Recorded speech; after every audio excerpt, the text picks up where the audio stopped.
Қош, сен осы бір күннің қайталану туралы естіп пе едің? Жоқ. Ертегі ме ол? Білмеймін. Өзім де түсінбей жатырмын.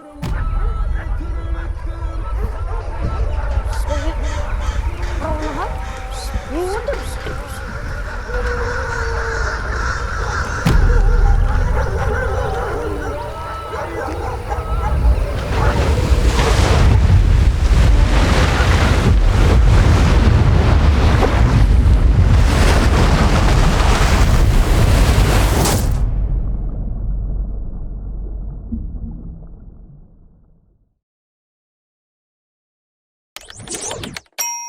Интеллигентті ақу жобасында адамдар өз проблемасын айтады, ал біз оны талқылап, шешімін іздеп көреміз.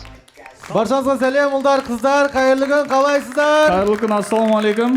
Қош келіпсіңдер. Бұл интеллигентна қу жобасы. Қалайсыңдар? Білем. Күшті бастаңыз да бүйтіп. Интеллигентна қу жобасы. Шапалақ ұрама деген ғой. Интеллигентна қу жобасы деген.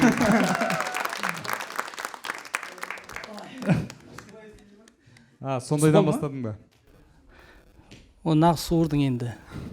Таканса кеш Оны алма. Андай болады ғой, үйдегілер саған подарок жасайды ғой, ойыншық. Сол алған күні жарты сағаттан кейін шұқылап бастап сындырып аласың ғой бүйтіп. Менде андай өзі жүретін машина бар еді да, қиып тастап, ішін ашып тастағанмын ғой. Ішінде адам отыр деп ойлап қалдым мен. Біреу жүргізіп отыр мынаны деп ше. Сондай болған. Қалай істеп тұр ма? 1, 2, 4, 5, 6, 7, 8. Негізі адам отырады ғой ішінде, білесің ба? Сен до конца ашпағансың ғой. Мотор жағында. Багажникте адам бар ғой. Так, интеллигентна қу жобасы бұл жобаның форматы бойынша келген қонақ өз проблемасын айтады. Біз оны талқылап шешуге шешімін іздейміз. Ютубтан интеллигентна қуды көрмеген көрермендер бар ма? Шапалақ ұрсыншы. Вообще көрмеген. Міне. Есіміңіз кім болады? Бірінші қатарда отырған. Аян, бірінші қатарда отырсың ба сен? Көзінде очки бар, шатасып тұрған сияқты. Сен аянсың ба десең? Сен алдындағы рядты көріп тұрған жоқсың да, походу. Ол тек сені көріп тұр. Опасно. Аян? Білейін. Андай бар ғой? Асан Пердештің концерті өтқан сияқтымын аз. Аржақта болмаған. Қош келдіңіздер. Бірінші рет келіп тұрмын бұл жобаға негізі. Ютубтан көрген жоқсың, просто билет сатып алдың да келе салып. Иә. Просто ютубта нормальный нәрселер көп қой десең. Демек, сені біреу шақырды ма бұл концертке? Иә.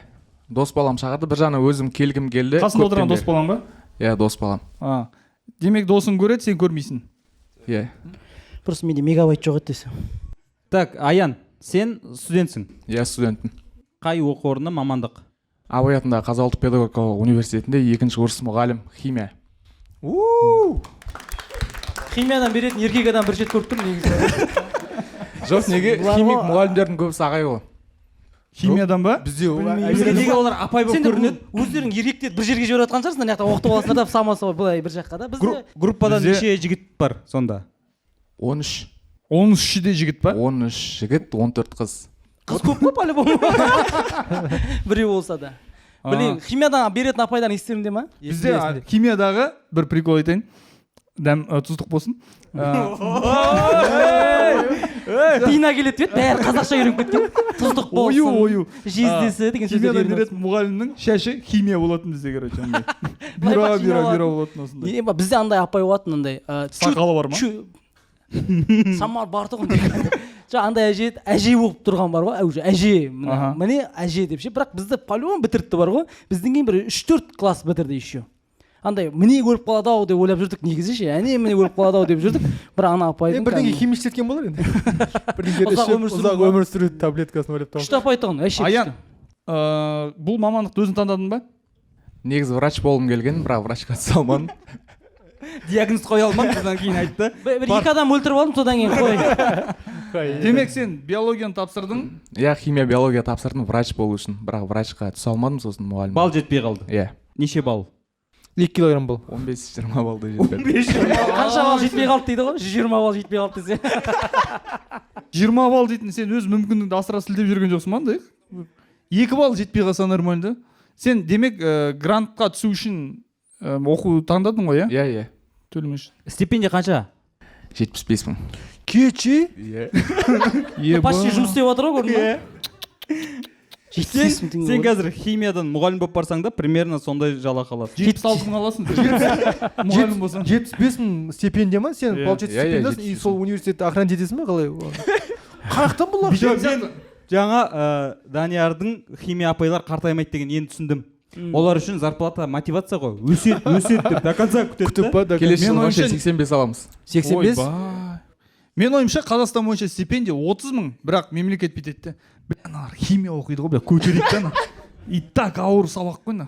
75 мың. Бұлар андай бүкіл элементтермен жұмыс жасайды, искейді, атмосфера бычыт болады. Сен бар ғой, жұмыс таба алмасаң, сатып алу керек. Ақша керек қой үшін. егер де бар ғой, сен жұмыс таба алмасаң, мев жасай аласың өскенде. Жақсы идея негізі. Молодец. Жақсы идея дейді. Кедар емес. Меф деген миф емес ол деп. А қасындағы досың бірге оқи ма? Иә, группаласым. Сонда екеуің химиксіңдер. Иә, екеуміз де химик. Тағы кім химик? Қасында группа болып келіп отырсыңдар ма? Мен ойлаймын химия Менделеевтің элементтері сияқты тұрсыңдар. әр жерде бар. Екі жер пустой тұратын еді ғой заводада элементтер. Так, Аян, топ 3 элемент. Сен Арбатта жүрмін деп елестет. Мені Упучук деп ойлады. Қиын болса да ойла. Мені елестет. Топ 3 элемент. Мен ойымша алтын, күміс, Бриллиант кірмей ма оған? бриллиант, по-моему, элемент болып саналмайды, иә? Уран ше? Уран саналады, бірақ оны мойынға таға алмайсың ғой, уранды. Тағып жүріп отыр. Жасыл емес пе уран дейтін да? Жоқ, негіз білесің ғой элементтерді, Иә. неге айта алмай жатсың онда? Айтып қойып отырсыздар осы. Айтып қойып. Өзіңе ұнайтын топ 3 элемент. Алтын, күміс, сосын Алтын, күміс ас екен. Әнге келеді. Сен элемент айтып жатсың ба? Жоқ, мен мақырды айтып жатырмын. Құдалықты реттеп жатқам. Алтын, күміс. Иә, алтын, күміс. Сонымен алтын, күміс. Қола. Олимпиада Оттек. Оттегі жарайды. Оттегі. Сендер группа болып ақылдаспасыңдар. Что где когда вот сияқты ма? Сұрақ мынандай деген сияқты. Өзің мамандығын сүйіп оқып жатсың ба данный момент или өзгеріп кетті ертең бітіргеннен кейін курсқа берекет аласың ба әлде? Данчо, Басқа мамандыққа. 75 мың теңге төлесе мен сүйіп оқушы едім по идее. Оқып жатқан кезде ма? Химия апайды да. Ема, жылына сен сонда 800 мыңдай табасың ғой, Иә. Жылдық оборот 800 мың дейді. 75 Мен мың мынау аламын. жаман плюста ғой? Жоқ, қара, сендер группада жаңа 13 жігіт, 14 қыз, 27 адам. Нешеуі стипендия алады? Бәріміз аламыз. Сен мемлекет тонап отырсыңдар ғой. Группа болып тонап отырсыңдар ғой сендер. Группа ешқайсың желание жоқ, еще просто так түсе салған. Ақшаны жеп ауылға қашып кетсін. Бұлардан Отработка істейміз ғой біз. Если что. Отработка. Бітіргеннен кейін. Иә. Қанша уақыт? 3 жыл. Міндетті түрде мұғалім болу керексіңдер, иә? Иә. Сотталып кетсеңше. Зекторға сабақ бересің? Жеге былай қашамыз қазір. О жақта да білім іздеген оғландарымыз бар ғой. Депутаттар отырған неше түрлі білімді. Сендердікі сонда қазіргі... Ух ты! Байқаған жоқсыңдар ма? Байқадым. Бір өзім ма? Қатты астарлы болды. Жоқ, өзім тиктокқа бір видео істеп алдым. Монтажда кесем да салам да қарап отырып. Жігіттер мен кеттім десеші. Бір видео бар тиктокқа. Білейін. Күшті. Жоқ, жаңа емес сұрап мен. Демек қазіргі гранттарда, егер де сен грантты оқысаң, міндетті түрде бітіргеннен кейін сол мамандық бойынша жұмыс істеу керексің, Иә, 3 жыл жұмыс жасауымыз керек. Если жұмыс жасамасақ, диплом тартып аламын. стипендияны қайтарамыз сотталасың ғой. десе. Иә, стипендияны қайтарасыңдар. Иә. Да. Получается, сендерді универ, мемлекет, яғни. Құлдықта? Иә? Күрестетіп қойған ғой сендер. Сендер Бітіріп атқан кезде бостандығында... удостоверениесін алып қалады. Ойлашы, сен бостандығында 800 ақ мың теңгеге сатып алып тұр ғой. Ема, басқа жағынан қарасын, е? Иә. Прикинь. Түңілдір жіберсек өйстіп. Күні ертең бар дипломдан алып мен шығам оқудан деп. Білімді құл болып шығады да? Енді оқытып отыр ғой. Оқса егер. Білімсіз құл болған. Мына отыр, қайдан оқып? Бірақ енді сендер сол гранттан айырылып қалмайық, стипендиядан айырылып қалмайық деп оқып жатсыңдар ғой. Конечно. Иә. 75 мың деген біреудің Оқимын деп едің ғой десе, примерно дедің ғой дейді. Дема ғой, примерно. Бірақ химия дейтін мамандық андай емес та, бұларға оқымауға болады. Вот медиктар оқымаса бар ғой, мен таныс медиктар бар ғой, бірге қыдырып жатқан кезде, сен врач болмай қойшы дейтін бар ғой ішінде, чтоб менің... Жаман шетін беді олар? Андай қылып айтады да, түнгі сағат 4-ке дейін сенімен PlayStation айтып, ертең экзамен еді ғой. Прикинь, өте маңызды жүректің кардиология бойынша бір экзамен, ол ұйықта қалды да ертең пациент келіп тұр. Опасно ғой бұларға. Біреуді өлтіріп алады ғой, кеше Дарханға таңға шейін отқан бірге деп. Сенен көрсе прикинь. Жоқ, мен де себепкер болып кетуім мүмкін ғой. А бұларда, видишь, егер де бір бала там күкірттің формуласын білмесе, в принципе, түк өзгермейді де өмірде. Бірақ мектепте мен ешқандай адамды оқушыны көрген жоқпын, химияны прям қызығып оқыған дейтін. Досы, сен тоже химияны жақсы көріп тұрсың ба?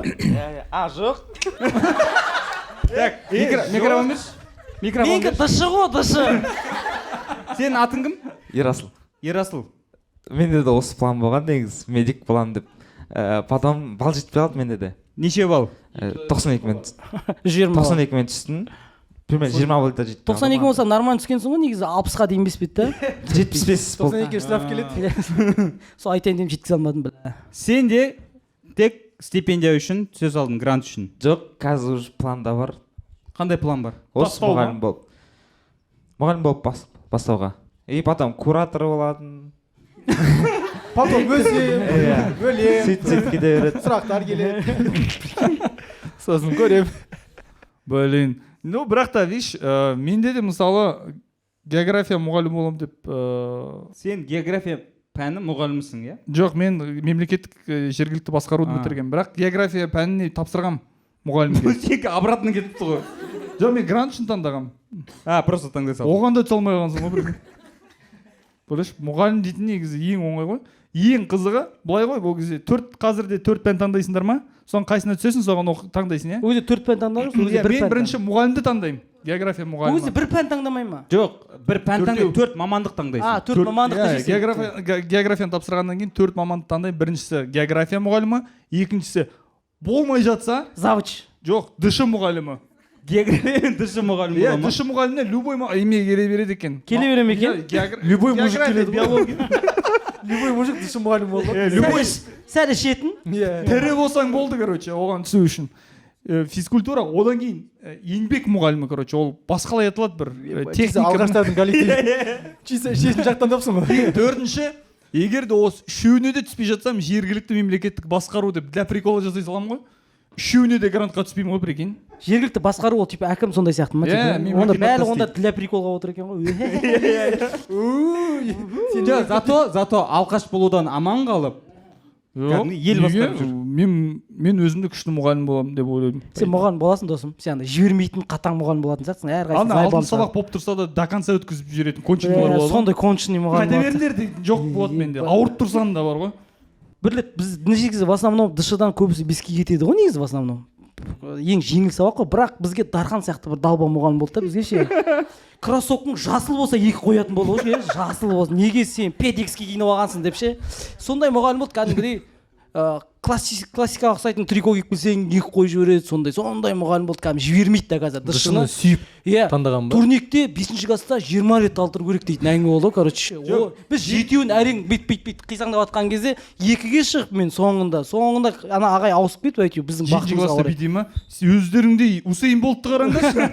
10 секундта жоқ. Сендер ДШ-да андай кимедіңдер ме сонда? Біз ДШ-да ішінен киетінбіз. Міндетті түрде. Футболка ішінен, аппақ көйлек ішіне полоска футболка. Адидас деп тұрам ма? Мына жақтан трикоңды киіп алып. Костюмдар сүйіп сатылатын даже. Сразу ДШ формамен.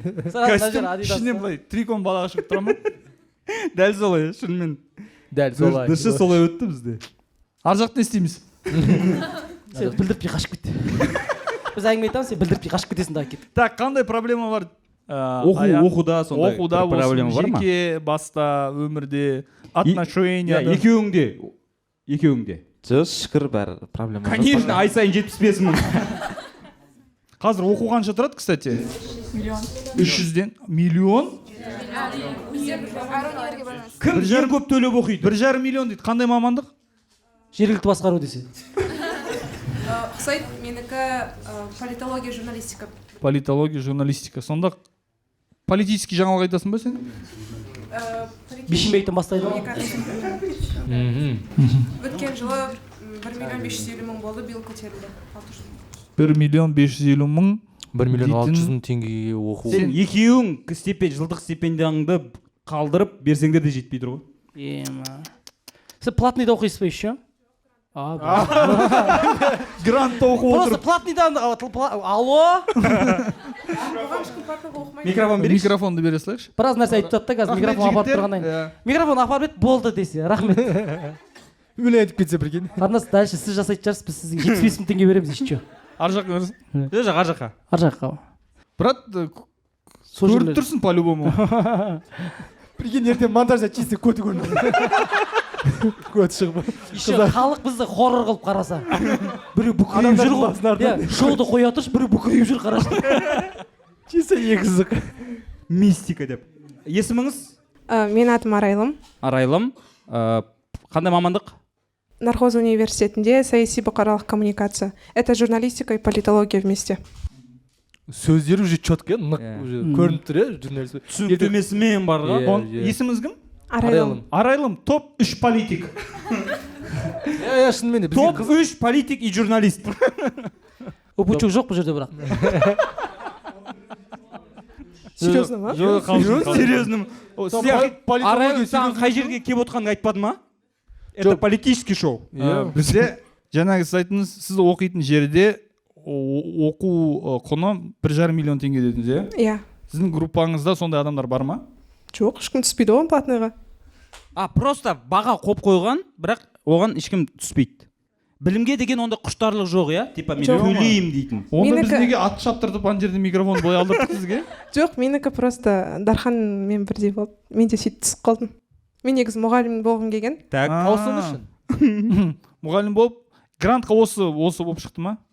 Бір бал жетпей қалды просто. Сонда сен, мысалы, сіз грантқа любой нәрсеге дайынсыз ба, типа оқуға, басқа мамандық бәрі болмаса да. Мен просто соңғы жылымда неде частный школада оқыдым да. И так платный оқыдым дейсің ғой. Иә, и так ақыл оқығаннан кейін уже амалсыз түстім. Негізі қазіргі жастарды оған кінәлауға болмайды деп ойлаймын. Себебі бұлар в основном әке-шешесінің жағдайын ойлайды да. Бізде әке-шешем жағдайын ойладық қой. Қалмашсын. Главный грантта оқиды, солай түседі ғой көбі, иә, примерно. Мен әке-шешем жағдайын ойлап оқудан шығып кеткенмін. Жаным ау. Білімсіз қалды. 20 мың теңге ғой өзде. Сен грантта оққан жоқсың ба? Жоқ ей. Мынау грантта ғой просто. Жоқ, миллион емес жатқан. Мен қыста андай 2 ай оқыдым да, ауылға барған кезде барып айттым ғой историяны. Тамақ ішіп отқан кезде мен жағдайын көрдім мен ана жерде. Бір маймен, бір нанмен. Су ішіп отырсыңдар ма? Жоқ, су жеп отырмын. Холодильникке сақтап қойып. Холодильник жоқ еще осы кезде. Мызғып ба суда? Иә. Сол кезде оқудан шығайын онда деп едім, жарайды дей салды ғой. Вообще қарсы болған жоқ қой. Неге ондай балам дейді сөйтесің ба? Неге ештеңе деген жоқ па прям? Неге ештеңе ойбу балам дейді дымай болған жоқ. Асырап алдым ба деп ойлап қалдым сол кезде ше. Менде былай болды. Жарайды дейді ғой. Ана и сразу күшті тамақтар шықса, ой. Асырғаным көрсетеді. Жуай онда оқудан шыққан. Сен келесі айыңда төлейін деп отқан ақша ғой негізі. Ма деп ше. Мен оқуға түсе алмай қалдым ғой грантқа. Ана мен кіріп ар жағына шығып кетсе қайта. Жоқ, бәрімен амандасып шығып кетсе. Nokia'да жылан бар еді ғой. Бәрін аралап. Бәрін ұтып болған кезде өзі құйрығыңа тап қаласың білесің бе? Жаңағы 4 мамандыққа грантқа түсе алмай қалам. Сөйтіп енді 4-іне де түсе алмадың, иә? Иә. Мен ағам ол кезде жаңағы платныйда оқып жатыр. Айына 125 мың теңге. Үйде жағдай жаңағы примерно сорпаға Галина Бланка қосып ішіп отырмыз ғой, короче. Еба, Галина Бланка болды ма еще? 5 теңге ғой. Сөйтіп үйдегілерге енді ауыртпашылық жасамайын деп грантқа түсетін, короче, вариант. Сорпа ішпей қойдың ба? Галина Бланканың жартысын деп. Сөйтіп менің класстасым бір колледжға, прикинь, проходной алмай грантқа түсіп кетеді ғой. Еще стипендиясы 13 мың теңге есіме түсті. Сосын үйдегілерге айтамын, болды, мен грантқа түсетін вариант таптым. Жаңағы университеттен документтерімді аламын да колледжға түсемін деймін. Үйде кәдімгідей хайвай болды. Менде наоборот ондай болған жоқ, типа жоқ, сен оқисың, типа почкамыз сатсақ та сен вузда оқисың дейді ғой, короче. Бір ма почка деді. Соны қойып тастады ма екінші. Екі почка 2 жыл оқысан. Дарханның өзінің почкасын сатамыз деген ғой. Жоқ, 2 почкасын қойып қойды. Так, сен неше курс оқиды? 4-еу ма? Үйдегілер прям менің үйдегілерім үшін өте маңызды болды. Мен жоғарғы оқу орнында оқуым. Колледж емес именно. Ертең қыз алмай қояды ғой ертең. Зато диплом жоқ деп айтады, 4 күн жоқ. Қалың малым қымбат болды зато десең. Сен жаңа айттың ғой 4 мамандық таңдадым деп ше. Иә. Универде солай таңдадың ба? Біздің кезде сондай еді, универ таңдайсың. Мен, короче, бірінші НУ-ды таңдағам, Астанада, Гумилев. Екінші Казгуд таңдағам. Үшінші тағы бір Шымкенттен алыс жер таңдағам. Төртіншісі просто Шымкент. Явно қалмаймын ғой дегем ғой. Именно балым жаңағы. Мына балын көргенде ену. Ену ма? Иә, ену. Екінші неме болды? Казгу бит. Казгу битет. Жоқ, ену битет Казгу. Казгу бергіш. Ей, ол жылы Шымкент биттір колледж. Өтсе тамыр. Биттір ғой колледж. Колледж емес, универ кәдімгі. Универ онда өтсе тамыр. Ол кезде 89 дейтін бал. Универ. 89 дейтін бал, әжептәуір бал ол кезде. Кәдімгідей әңгіме болған. Максималка. 20 ғой. Иә? 20. Максималка 200 болған бізде. Жоқ, енді ол кезде бірінші жыл ғой. УБТ-ның бірінші жылы. Ондай көп бала алатын адамдар жоқ ол кезде. 20 жинайтындар аз, иә? Жоқ вообще. Бар ғой, брат. Біздің Бір-ақ адам шықты бүкіл Қазақстан бойынша. Сол жылы. Сол жылы. Иә. Билл Гейтс па? Шымкенттің жігіті болды. Билл Гейтс па? Деп такам. Шымкент жігіті болса сомнениемен қарап алады олар. Бірден самса бірдеме алып берген шығар, ол ұйымдастырып жіберіп бірдеңе. Содан 3 Тамыр деп түсе алмай. Аны флешка тасу, попрыгенчиктің ішіне флешка салып, спичканың коробкасына туалет жаққа ответтерді қойып кету. Ол анализ емес па? Сен спичканың коробкасы. Анализбен Әкет тастайсың да, результат ертең шығады. Жоқ, біздің кезімізде қатты енді сатылды негіз. Сенде почка артық екен. Грантқа түсесің ба дейді. Бә, сол не прикол болатын, иә? Үйден анализ алып келесің ғой спичканың. Састы бе, иба. Сенде иш шығатын бет.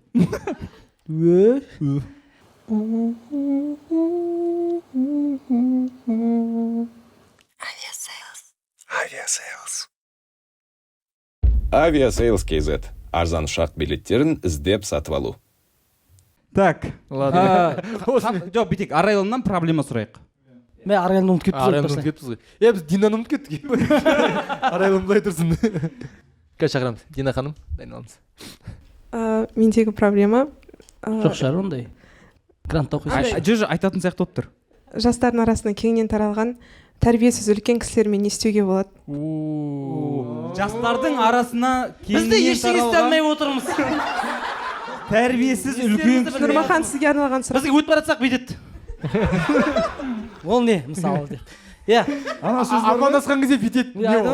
Бірдеңе намектап жүр, білмеймін. Үлкен адам екен. Қазір жас болған кейін айта бересіңдер ғой, ертең сол жасқа жетесіңдер ғой, өздерің сондай боласыңдар деп.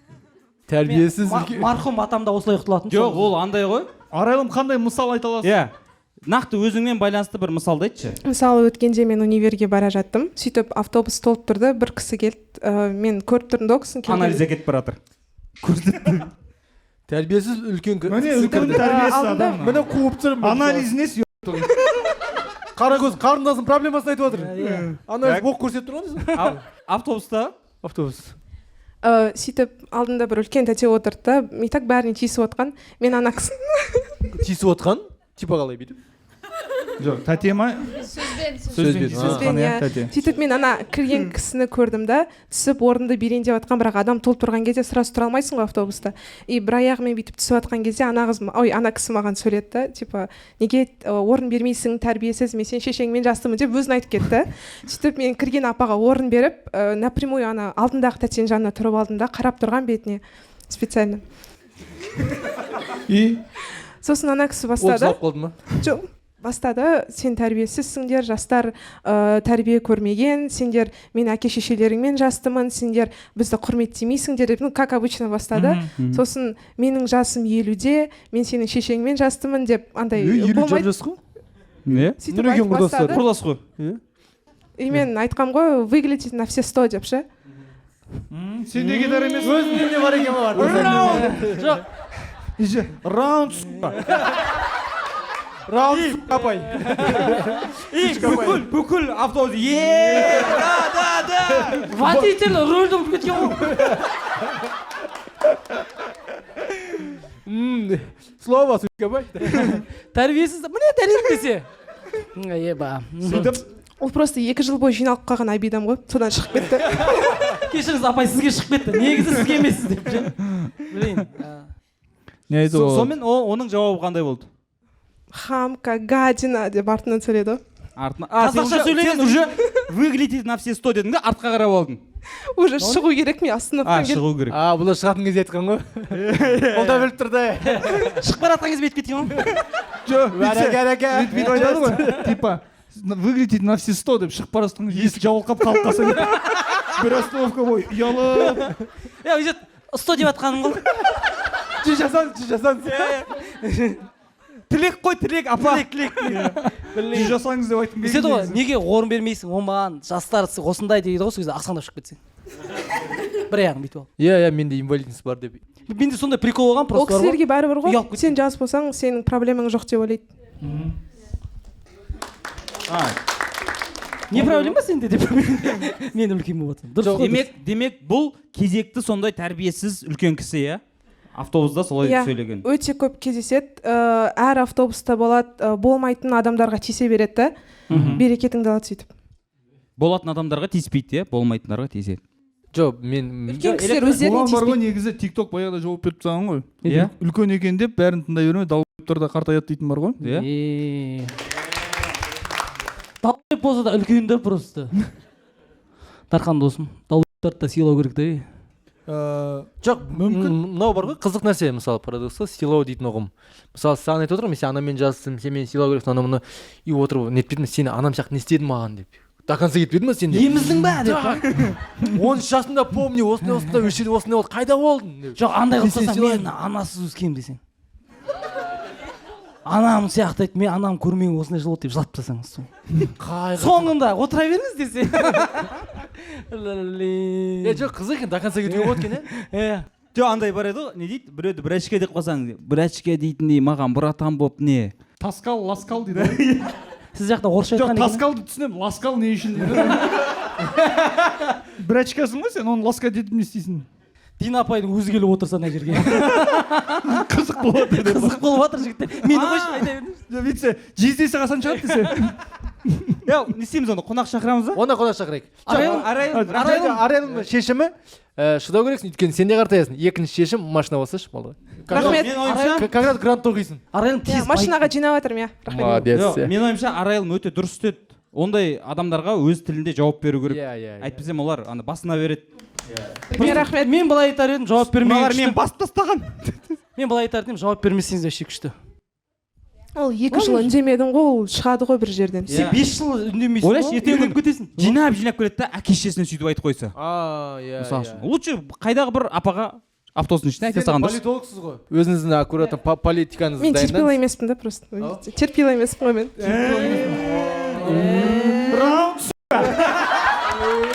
Водитель, сука! Терпила емес. Күшті екен, районмен араласқан сияқты Арайлым кезінде.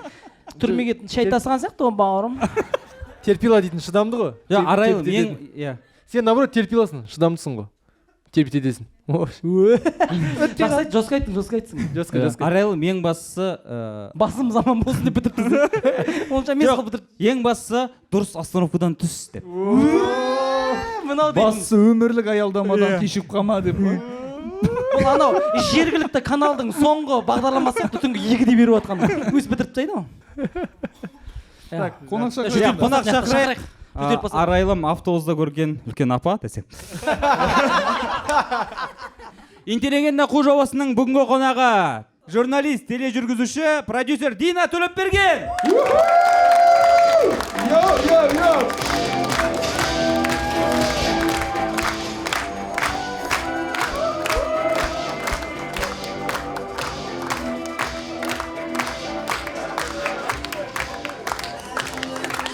Дина Төлепберген. Қош келдіңіз. Микрофон мына жер. Йогадан келесіз ба? Мына жерде қып-қызыл диван тұрушы еді ғой. Қайда кеткен?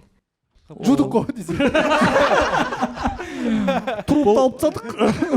Араласырсыз. Шынында сіз өте мұқият адам екенсіз ғой. Шынында гостьтің несі басқаша еді ғой. Мен сіздердің каналдарыңызға жазылып, выпусктеріңізді қарап шықтым ғой. Біліміңіз төмендеп жатыр ғой онда. Неге үйтіп деградация жасайын деп шештіңіз? Осыдан кейін біз жабыламыз деп шештік. Ойбай. Бірінші қонақ келерден алдын біздің выпусктарды қараған адам. Өйткені ол еңбек қой. еңбек етсең емерсің, ердәулеті еңбекте. Еңбек еткен жеңіске жетеді, еңбек еткен бай болады. Өнер алды қызыл тіл. Қыздың көзі қызылда. Міне бейнемен құдық қазғандай. Ой, тамаша. Жақсы. Мен осындай сөз естімегелі біраз болып еді, негізі ше, әдемі мақал. Эфирден естіп отқан сияқты естідің ба? Бір сондай болып қыза болып шықты ғой. Жоқ, расында мынау жасалып жатқан дүниені жұрттар бір развлечение деп қарайды. Ал мынау дүниені жасау үшін, эфирге шығару үшін қаншама еңбек, қаншама тер, қаншама ақша кетіп жатыр. Қаншама ақшадан бастау керек. Қаншама тер, кейден Жылайықшы, мен негізі жылатудан шебермін. Күлдіру қолымнан келе ме жоқ па білмей отырмын. Болды онда бүгін жылаймыз бәріміз. Жаңа автобусқа мінген қарындас бар, бәріміз бірге жылаймыз деп шештік. Қалайсыз? Аман есен. Соңғы жаңалықтарыңыздан өзіңіз айтып кеттіңіз, бағана гримеркада бір күшті тренингтен өтіпсіз. Иә, расында осыдан 3 жыл бұрын Нұрмахан мені осы шоуға шақырған болатын. Мен ол кезде келе алмайын дедім ба. Нұрмахан жас еді деп айтады. Басқаша сөйлейді. Нұрмахан, сен қартай біраз. Сонымен бір тренингке бардым. Неге? Өйткені мен боғау сөздерді мүлдем көтере алмайды екенмін. Ойбай кешінде. Нем айта бер десе.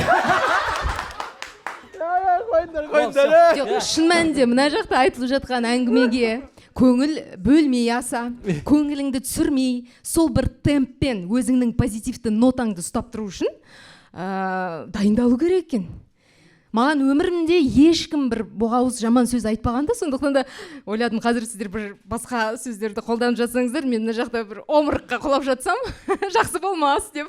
Тренингті именно осы бағытта дайындалдыңыз ба, боқтыққа байланысты? 3 күн бойы.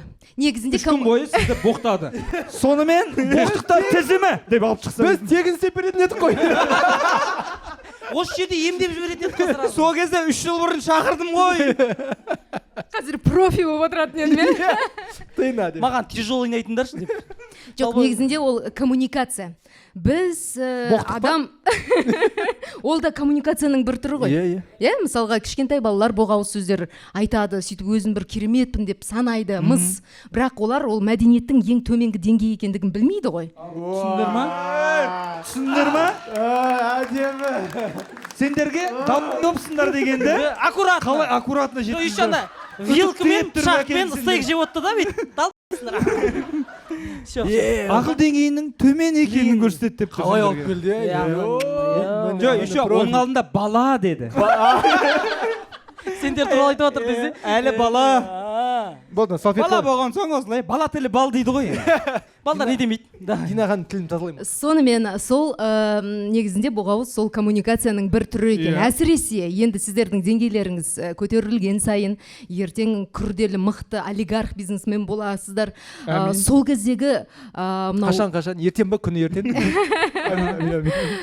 Міндетті түрде боласыздар. Сіздер визуализация қазір жасауларыңыз керек қой. Ертең сондай күрделі келіссөздер кезінде кей адамдар, әсіресе еркектер, өзінің эмоциясын басқара алмай, осындай бір нецензурный лексиканы жиі қолданады екен. Сол кезде абдырап қалмау үшін, мағына мен мәнді түсіну үшін, әңгімені алып кету үшін үйрену керек екен. Боқтамауды. Боқтауды да, боғауыз сөздерді көтеруді де, оны бір мәдениетке айналдыра білуді де. Міне керемет. Мен мысал үшін шымкенттік бола тұра жалпы боқтамаймын. Бала кезден. Жаным сол, айналайын, жарығым менің. Бұндай сөз айтпаңыз, онда естімеген. Онда естімеген. 17 жыл несі соңыры. Енді 2 жылы сөз айтсаңыз, бұл душқа түсіп келеді қалады. Жоқ, қараңыздар, Нұрмахан Шымкенттен, бірақ боқтамайым дейді. Өйткені шымкенттіктердің көбісінің намысына тиеді ғой. Тек қана боқтайды деп ойлайды біздер. Мен де Шымкенттенмін мәселен. Ал. Әпшем ғой! Жаным бауырым. Онда біз кетейік. Рұқсат етіңіз. Жоқ, неге сіз Нұрекең? Мен егер де шымкенттік болсам, Нұрекең сөзі маған тиіп кетшеді. Стереотипін айтты да, мен шымкенттік болсам да боқтамайым дейді. Өйткені бүкіл сол стереотиппен байланыстырады сені. Жоқ, мен байланысты. Сіз айтпасаңыз, Сіз өзіңізді солай байланыстырасыз. Мен сізді плотпен байланыстыру мүмкін бе? Дау осылай басталады, Иә, Мен конфликттің тағы да бір шеберім негізінде. Нұрмаханның жездесі. Боқтық үйреткен жездесі. Үйретпеген жездесі. Ана жақта бүйтіп кетті, япчы не болды деп. О, шешен сендер ма? Не болды ал деп. Қазір мына жерден бір от шығарып жандырып жібермейік. Конфликттің қандай Конфликт шеберсіз? демекші. Иә, неге мен ол тренингке бардым? Өйткені қыз баласы болғаннан кейін бізге негізінде өсуіміз үшін, өркендеуіміз үшін енді ер жігіттермен де араласамыз ғой. Ал өкінішке қарай, сіздер емес, бірақ көп ер кісілер әйелдерге де осылай боқтап сөйлейді. Дөрекі сөйлейді. А бізде ол не жоқ мүлдем. Соған біз өзіміздің жеке шекарамызды қалыптастыра құралауымыз керек. Ертең сынып қалмау үшін, ертең жылап қалмау үшін, ертең мысалы құлағымызға сыбырлап тағы да бір анайы тірліктер туралы айтқан кезде сен оған жауап беруің үшін. Сондықтан да бұл тренинг сенің жеке шекараңды қалыптастыра білу. Саған кім не десе о десін, бірақ менікі дұрыс, менікі ақиқат, мен адалмын деп өз бағытыңды ұстану үшін. Мен қыздарға соны тілеймін, жандарым сол. Қазір бүйтіп айтатын сияқтысыз. Осы тренинг сатып алу үшін слайд жаса. Менің телеграм каналымда бар ешті что. Жоқ, енді ал үлкен кісілер балағат сөздер айтса, қыздарға мысалы. Автобузда, шы? Орын бермейсің деп басталады да, әрі қарай жекеге өтіп кетеді. Жекеге өтіп кетеді. Ит үрет, керуен жүреді. Ит үрет, автобус жүреді.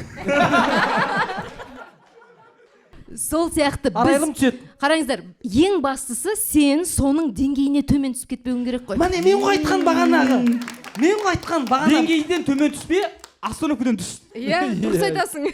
Мен бағана соны жеткізе алмаған ғой. Автобус водитель жасап әр жерде тоқтап қалған ғой. Дина ханым, мен мына шекараны біліп алғым келіп тұр. Украинамен? Жоқ, айтайын. Оның деңгейіне түспей үшін деп үндемей тұра беруге болады. Бірақ терпила болып кетуге де болады да, андай. Сен қашанғы оны штап тұра бере аласың. Егер де қаты кетіп жатса, қай кезде қосылу керек мысалы, сөз қайтару керек. Сөз қайтару дегеніміз ол эмоцияңды бақылай алмау. Мысалыға, мен көз алдыма үнемі кішкентай баланы елестетемін. Менің 2 балам бар. Олар жылай. Міне жүр десе біреу. Қайт. Шизофреник болса бай. Мәселен сенің алдыңда балаң тұр, айқайлап жылап жатыр. Анау балмұздақты кәмпитті алып бер маған деп жатыр. Сен не істейсің? Алып бересің. Олай құтылып кетсең, алып бересің, конечно. Өзімде жегім келіп отыр, алып бересің. Бүйтіп айтамын, мені же! Мен бір қол кесіп берейін онда. Сатыңдар мені, сатыңдар. Біз маман ақша жоқ екен, сол кезде білетінбіз ғой негізі ше. Түсінбеппіз.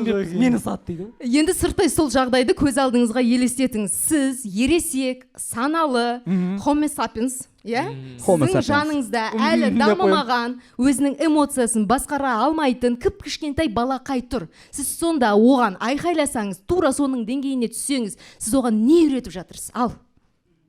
Сондықтан да әрдайым қыз баласы болсын, ұл баласы болсын, өзінің санасын өшірмеуі керек. Ой, біртүрлі бұл әрекеттер болып кетті ғой. Шамалдайын былай түсіндіріп кетсін. Сонда мүлдем конфликтке кірмеу керек па? Мүлдем? Өмір тамаша ғой, сүре білген адамға. Мысалы сен боқтап жатыр, қатты әкеңе шешін. Иә, балақайды. Сіз сондай қатыгез адамсыз дейсің болды. Деп тұра берген. Мен мысалы мынандай істеуге болады. Сен homo sapiens. Мен кішкентай қызым бар да, ол жылайды, ананы алып бермейсің, деп жылайды, короче, ше, магазин тұрып қалады да, омыртқасы бүйтіп қайырылып қалады да. И мен жылаймын. Мен қызым туралы не айтып жатсың? Шекарамды біліп отырмыз тұрғанда. Курс алып келіп отырмын жаңа осы тұрғанда. Сол андайда жылайды да, магазин бүйтіп тұрып қалады, короче, ше. И мен анауын жылауын қайтару үшін мен де жылайын да сөйтіп тұрып қаламын. Сосын ол күліп жібереді да. Ол да бір тактика, иә. Сол деңгейіне түстім ғой. И сосын алып шықты, екеуміз бірге бүйтіп. Жоқ, сен оны саналы түрде жасадың ғой. Өзіңнің эмоцияңды басқара отырып рөлге ендің. Бұл жерде эмоция емес қой, сана ғой. Бұл жерде 200-лік, иә? Жоқ, бұл жерде даналық бар. Бұл жерде даналық, расында. Так, жергілікті басқару мәселесі бойынша келіп тұрмын жігіттер. Екінші курстан оқудан шығып кетсен де, міне, көрдің ме, даналығым бар, әлі қалмапты. Мен өзімдегі жоқ нелерді ашатым. Даналығы мен балалығы қатар жүретін. Керемет. Мен ойымша, сенің ойыңша? Мен ойымша былай өмір сүру өте қиын. Әр жерде бүйтіп па? Конечно қиын. Мәселен, бір мысалды келтірейікші, Махатма Ганди, иә? Баханди деген ол Баханди деп естіп тұр. Абаян бойындағы Баханди деп естіп тұр, осы тұрған қарын ашып кеткен. Үнді ойшылы, бүкіл біз үшін де саябақ бар. Махатма Гандидің сол жерде мүсіні бар. Сол кісіге, мысалға, ол кетіп бара жатқан кезде артынан кішкентай балалар тас лақтырып мазақтаған екен. Әр түрлі боғау сөздер айтқан екен, не демеген. Бірақ Махатма Ганди артына қарамастан алға жүре берген.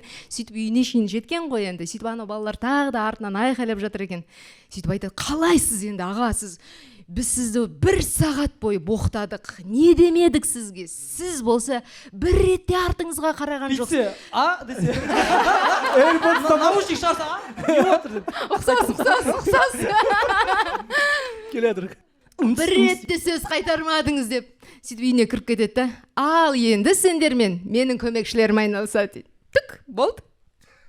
Түсінікті ма? Балаларды ат тастады ма сонда? Көмекшілерім айналысады. Көмекшілері балалар жеп қойды ма не істейді? Біз максимально тупойлығымызды қосып жатырмыз бір-бірімізге ше, төртеумізде, бірақ қорытынды шыға алмайдық. Баханди нағыл деді сонымен. Жоқ, астары қандай сонда? Астарлы ақиқат қой. Мен жадым, енді сендермен менің көмекшілерім айналысады. Егер өзің, мәселен, сол ситуацияда не істеріңді білмесең, оны өзгеге тапсыр. Мәселен ки. Осы жерде ма? Иә. Ары қарай оның мәселен шәкірттері сол балалармен айналысады. Бірақ бастысы, Махатма Гандидің өзі ондай бір анайқылыққа бармайды ғой. Бұл саясат. Біз енді саясатқа кеттік, жігіттер. Көріп тұрсыздар ма? Бізде көшеге шыққан кезде қуып шығады ғой, дубинкамен ше. Тас лақтырасың, қуып шығады. Біз қазір мәселен өзіміздің кітап клубымызда Ұлпан романын оқуды бастадық, Ғабит Мүсіреповтің. Ұлпан мәселен билікті жүргізген дана әйел ғой. Сол әйел өзінің енді кітабында жазып жатыр, өзінің кітабында емес, Ғабит Мүсірепов жазып жатыр, авторлық сөз ретінде. Мен билікті Есенейдің аузымен айтқызып жүргіздім. Мен белгілі бір байламды жасамас бұрын алдымен Есенейге байлатқыздым дейді. Көрдіңіздер ме, қандай шығыс философиясы? Далаға шығып келсе бола ма? Апай, далаға шығып келсе бола ма? Осыдан кейін бізде химия еді. Сабақ аяқталған мен тұшынып отырмын. Жоқ, күшті. Әдебиеттен кейін не еді осы? Химия ма? Коммуникация дегеніміз негізінде ол сөйлесе алу. Бір-бірімізбен мысалға әңгімеміз жарасып жатыр, біз бір-бірімізбен күліп жатырмыз. Мұның өзі ол керемет. Негізінде кіммен дос болу керек? Кіммен дос болу керек? Иә. Сондай журналистсің ба? Анам сұраған алады. Кіммен дос болу керек? Білетіңнен ұстап отырасың ба? Сіздің ойыңызша кіммен дос болған? Дұрыс. Өте дұрыс, әдемі сұрақ негізі деп. Өзің қойғансың бұл сұрақ. Мынандай болса, менде аламан деген шайы бар. Кіммен сенің көңілің көтеріледі, кіммен сен көбірек күлесің, сол адаммен дос болу керек. Біз бәріміз доспыз. Достығымыз. Рахмет, дос болып жүрген үшін. Сіз біздің көңілімізді көтеріп жатсыз. Дина апаймен ешкім былай амандаспаған шығар, осыған шейін. Жездесіге.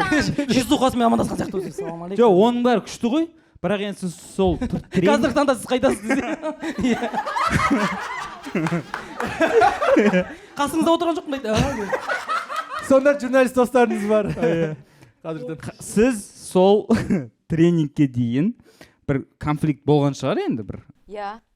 Конфликт ортасында. Жоқ, маған мәселен біреу, далбыпсың десе. Ол әдетте жылқышыбай. Біріншіден далбай юбкасың десе. Түзеп. Дина ханым, қош келдіңіз. Қасқалар апанда қош келдіңіз. Десе? Жоқ, расында айта білу керек, қыздар. Біз отпор бере білуіміз керек. Қай уақытта? Шыдамдылық ше жаңағы. Сіз маған айттыңыз ғой, үндеме дедіңіз ғой. Жоқ, енді мен түсіндіріп жатырмын ғой қазір. Жоқ, бүйтсе, так, оны ұмытыңдар десе. Новый сабақ. Ұмытпаңдар. Жоқ, далбайды іштен айтамыз ба сонда? Жоқ. Енді. Жоқ, бүйтесің ғой, аласында қалтаға салып қой. Қиын болып кетті ғой. Или плакатқа жазып ал, атпындай. Қай уақытта отпор береміз? Мәселен деп түсіндіріп жатырмын ғой. Мәселен, саған біреу, сен далбайсың деп айтса, деп түсіндіріп жатырмын ғой сіздерге. Сен тап солай жауап беруге міндетті емессің ғой. Біз сол деңгейге түспейміз деп келісіп алдық, иә?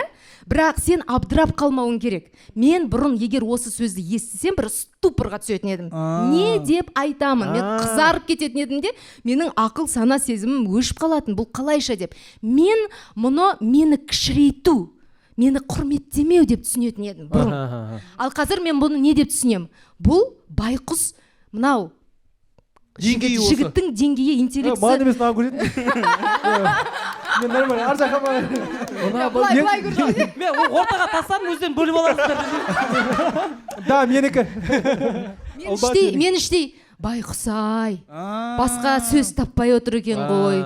Мынау байқұс енді солай қабылдайтын болдым да. Кітап сыйлап жүресіз. Маған тіл байлығы жоқ екен ғой. Ұлпанды оқышы. Қолында андай 25 майда кітап тапсырасың ғой, андай жіппен орап аласың, сол сияқты болып жүреді. Келесі жолы боқта ұрысқан. Біз сөзді қабылдамау, соған да үйренуі керекпіз. Енді түсіндім. Мәселен, өкпе, реніш, оның барлығы да неден басталады? Қабылдаудан. Мысалға, сіз біреуге жаман сөз айттыңыз, біреуді ренжіттіңіз, оны бір картоп деп көз алдыңызға елестетіңізші. А оны ренжітіп жүрсең, картоп жару дейсің. Сенің қолыңда дәу қап бар, иә? Сөйтіп сені біреу ренжітті. Нұрмахан мені ренжітті. Мен ренжідім дейік. Ол картопымды алдым да қабыма салып қойдым. Тағы жүрдім, тағы біреу мені ренжітті. Оны салып қойдым. Мынау қыздар мені ренжітті. Картоптарымды килограммдап салып қойдым. Үй сатасың. Сөйтем Үйге барып дерсің картошка істесің.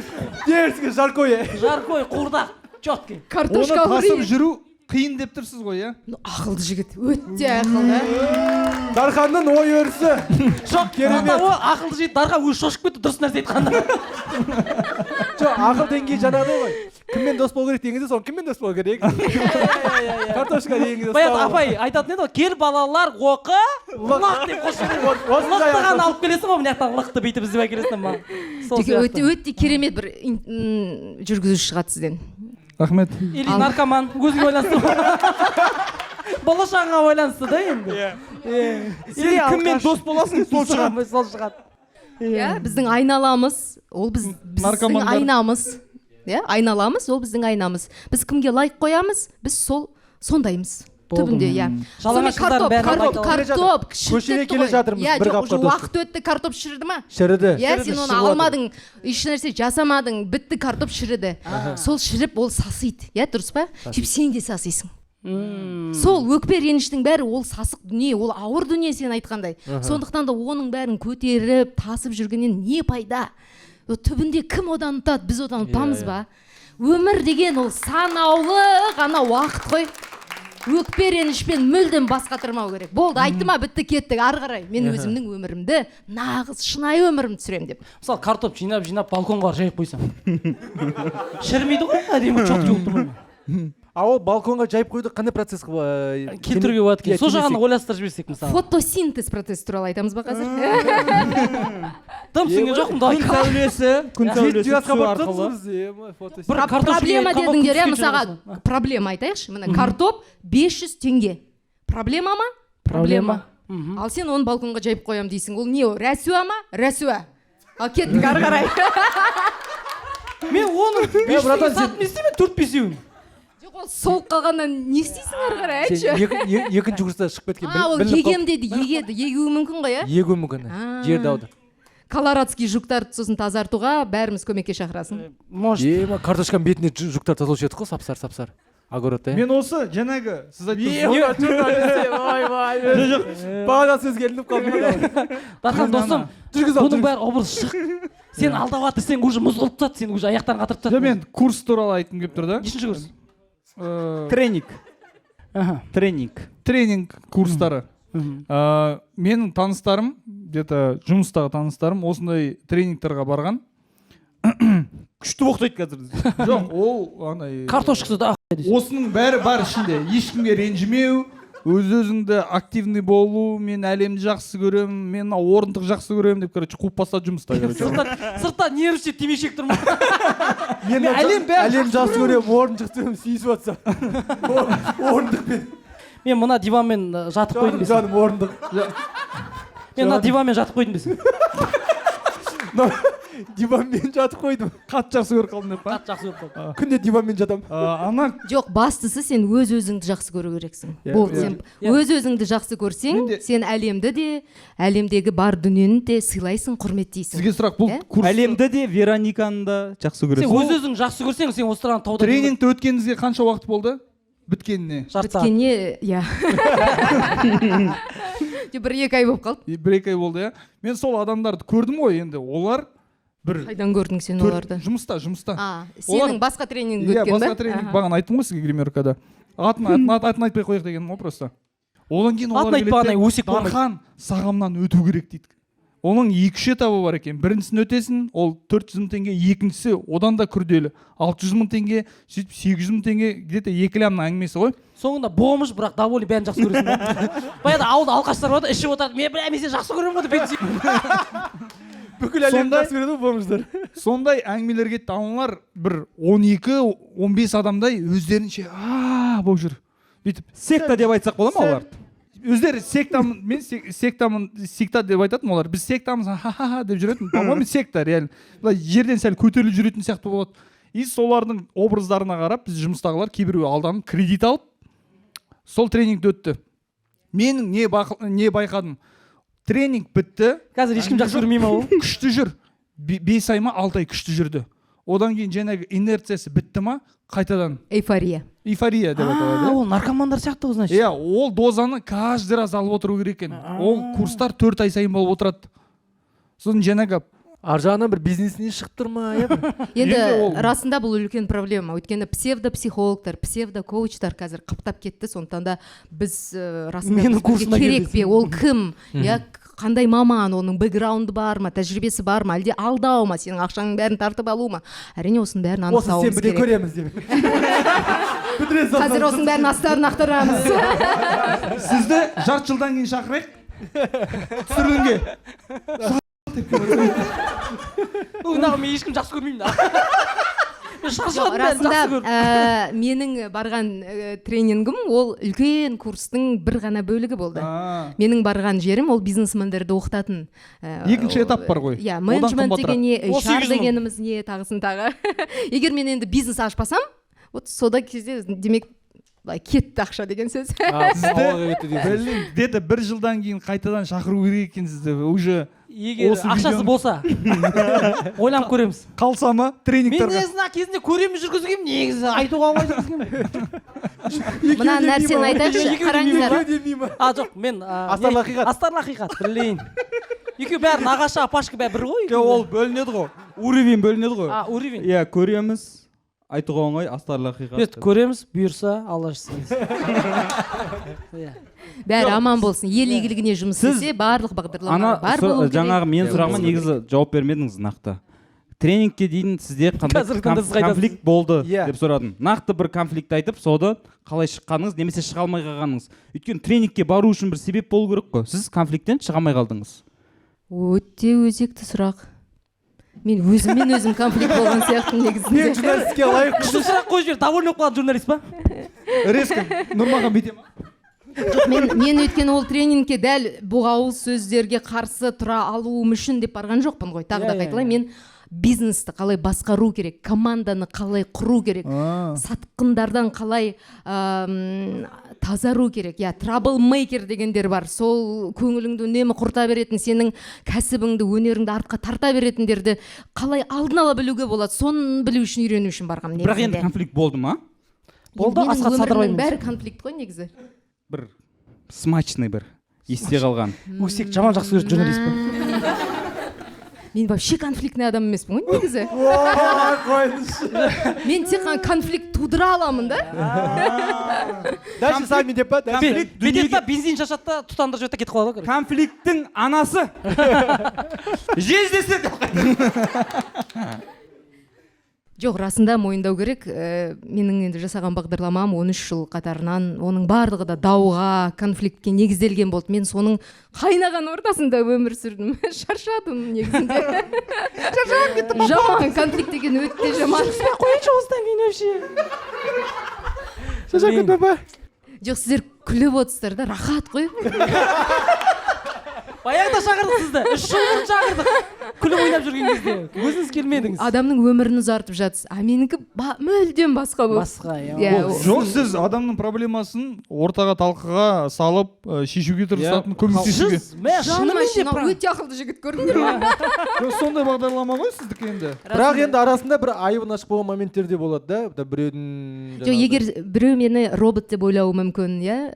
Қателеспейді. Жоқ, жаным жоқ деп. Тошық сөйтсем де ойлап едім мен де. Сенің алдыңа күніне 10 адам, иә? Бір студияда мысалы бір бағдарламаны түсіруге 8 адам қатысады делік, ең кемі 8 адамның ол проблемасы бар. Ал сен 4 бағдарлама түсірдің күніне мәселен. Одан бөлек күніге жұмысқа келесің, күніге таңертең саған проблемасын айтып келеді, жылайды.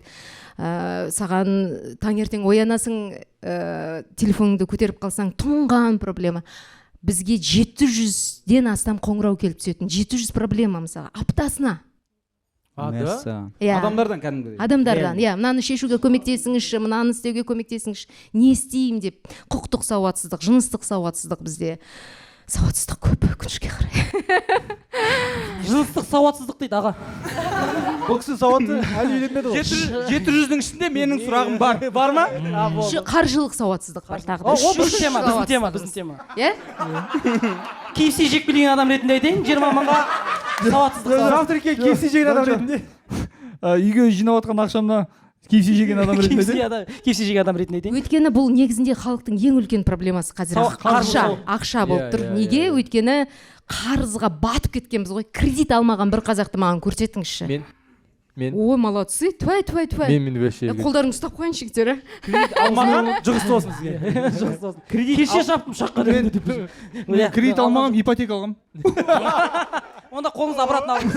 Жоқ, екеуін жауып тастадым мен бір жылда. Солай айтатын болған ма қазір? Бізде мәселен бұрын ақша туралы түсінік мүлдем дұрыс емес болған деп ойлаймын. Өйткені бұрынғы жүйе бойынша халықтың барлығы біркелкі өмір сүруі керек еді. Байлар, атақтылар, жұлдыздар қоғамға, сол кездегі саясатқа қажет емес болды. Сондықтан да бізге ақша қолдың кірі, ақшасы бар адамдар жаман адам деген сияқты бір түсінікпен өсірді. Адам ақша көп тапса, демек ол таза ақша емес деген қалыптастырып тастаған бізге. Сонда біздің түйсігімізде, санамызда ақшаға деген бір қорқыныш бар. Біз байып кетуден бір ұялатын сияқтымыз. Мен ұялып жүріп бар ғой. Біз сонда өз ұялшақ адамдармыз негізі. Ал ақша арасында құрал ғой. Егер сенің ниетің түзу болатын болса, неге сен бай болмайсың? Неге сен қоғамды түземейсің? Неге жақсылық жасамайсың? Ниеттен кетіп Бай болу үшін сізге мақсат керек, бірінші. Мақсат дегеніміз не? Медалі. Мақсат деген музарттан шығып кетті. Не, қалай? Музарттан шығып кетті. Даже музартта мақсат жоқ. Қолыңызды алып қойын, тір кезіңізді. Көңім дайырады. Звонок сендерден дайындал. Тағы бір проблема келеді сізге. Мақсат дегеніміз Мақсат дейтін ол адамды алдыға жетелейтін құрал, күш. Жақсы. Энергия. Жақсы нұсқа қала, жақсы нұсқа. Жақсы нұсқа. Мен соведущим керемет. А сен, давай, сен жауап. Давай, жездесі деп айтып көрші, давай. Менің? Ойнадың, жездесі деп.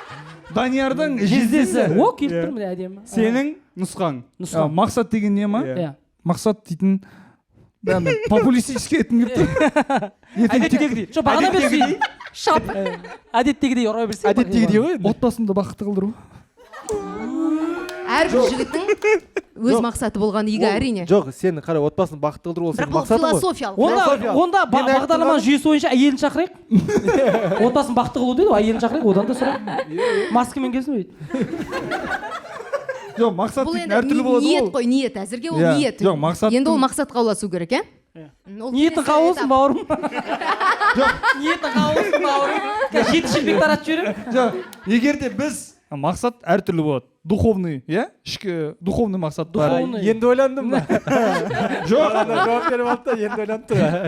Тарқан бар ғой, жердің соңына келдік, уже ары қарай жер жоқ қой. Шегінерге жер жоқ. Материалдық мақсат болады. Әртүрлі мақсаттар болады. Музарттық мақсат болады. Мәселен, мен 10 жылдан кейін Мақсат пен мақсат болады. Мақсат пен мақсат болады. Олмай қойсын олар. Олар зорға тараттық.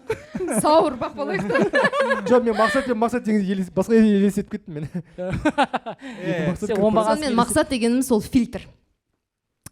Фильтр. Темек дейді ғой ол.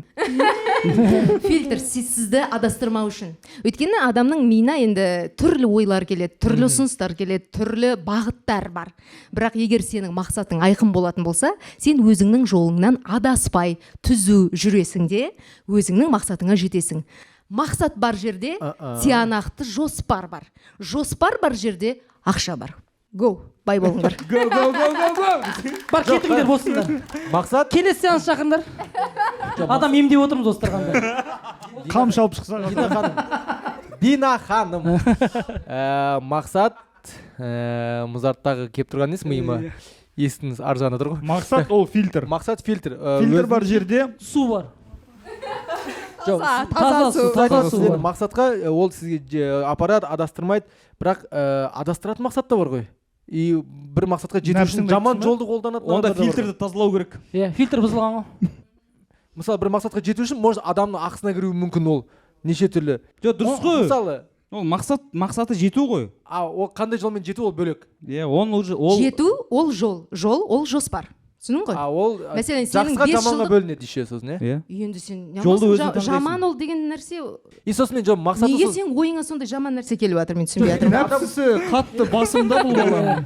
Мысалы, шоу-бизнеске мақсат olan шоу-бизнес келуге через постель келіп отыр мысалы. Үстіндегі постельді айтып отырмын десең. Осындай бір бала кезінде тряк болатын еді, қолға жаман сүртілетін еді қол, сондай. Сондай болатын. Жоқ, мен айтып отқаным жағдайымыз нашар тұрды да бізде. Папада мақсат болған жоқ өйткені. Мәселен, мақсат. Папада вообще мақсат болған жоқ. Мәселен, қараңдар, мақсат интеллигентна қу жобасының мақсаты не? Халықты күлдіру ма? Жоқ. Не мақсат, ал? Қазақстандағы нөмір 1 программа болу ма?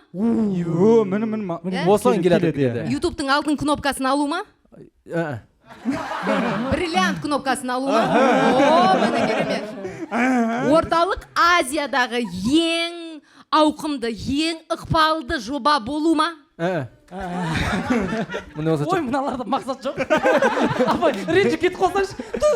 Жоқ, неге? Жоқ, мақсат максималкада болуы мүмкін да? Мәселен, айтасың, күміс. Бірақ ол, мысалға, енді дедлайн болу керек қой тағы да. Өмір сүрмейсің ғой, ешкім бәріміз шектеулі ғой уақытымыз. Мен Дина ханым нерде адасып кеттім просто. Сен негізі осы келатқан кезде адасып кеттің ғой. Сен футболканы киген біраз қарайлап жүріңдер жігіттер, қарайлап жүріңдер. Футболка онша емес па не? Футболка онша емес па деген сұрағын қате деп ойлаймын. Стильный, негізінде айтыңдаршы, маған ұнап жатыр стилі. Маған да айтқам. Сен қазір балық аулауға барасың ба? Жоқ, мен енді айтып отқаным, мақсатқа әртүрлі адам жетеді ғой, мысалы біреуді лақтырып кетуі мүмкін өз мақсатына жету үшін, мысалы біреуді құрбан ете салады. Ол мақсат емес қой. Мен аферист, жоқ, өз мақсаты бар, оның мысалы бай болу дейтін мақсаты бар, Ол мақсат емес. Жоқ, ресторан ашу дейтін мақсаты бар. Допустим, ол бастады, анамен танысады, мынамен танысады, сені рекламаланады, лақтырады, бүйтеді, сөйтеді, но мақсатына жетті. Ресторан ашты, бірақ любой жолмен. Ағы бар, қарасы бар. Мен бағана фильтр деген кезде мен ойлағам, чисто мақсат дейтін ол тазартады деп ойлағам. Оказывается, ол тазартпауы да мүмкін. Ол бар ғой, орысшада бар, причина и следствие. Осылай ойландың сен, жоқ, сен следствиені айтыпсың ғой. Қазақшасы қалай болады, причина следствие дейтін? Себеп салдар. Тек өзің мнениеңді айтасың, дәл тыңдамайсың ба? Себеп емес, сен салдарын айтыпсың қазір. Айтып тұрмын, мен просто айтып отқан мақсат ол фильтр дегеннен ойлап қалдым ғой. Фильтр тазарту, мақсат ол жеткізеді, андай мындай дегеннен кейін мен ойлап. Тренингке барып қайталап келейінші. Жеткізеді ғой түбінде. Мақсат жеткізеді, бірақ сенің мақсатқа жету жолың, жоспарың сені не адастыруы мүмкін? Ақша адастырады. Өйткені ақша адастырсыншы атасын ол құрал. Адасқаным болсын сол. Қатты адасайын. Сол жерде адасып туысқандар сөйлесін. Жоқ, бетсе, сен не адастыруы мүмкін? Сөзге абай болайық. Адастырмасын ол сені. Өйткені ақша сені адастырып. Тілін тазалап отырмын. Сонымен аяқ киім сүртсең.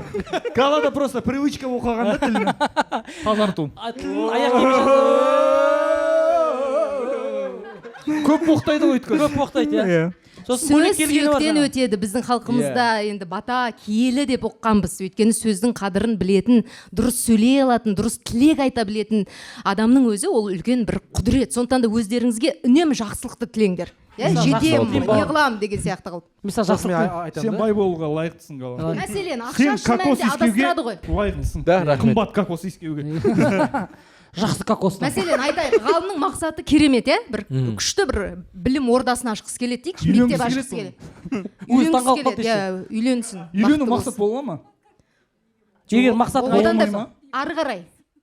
Патологы сол болып тұр мүмкін. Жоқ, үйлену емес. Мен мақсатым күшті негізі. Ай, молодец. Оны жеке түнгісін айтып береміз. Біраз қыздарға әртүрлі мақсат айтқан ғой. Біраз қыздарға әртүрлі мақсат.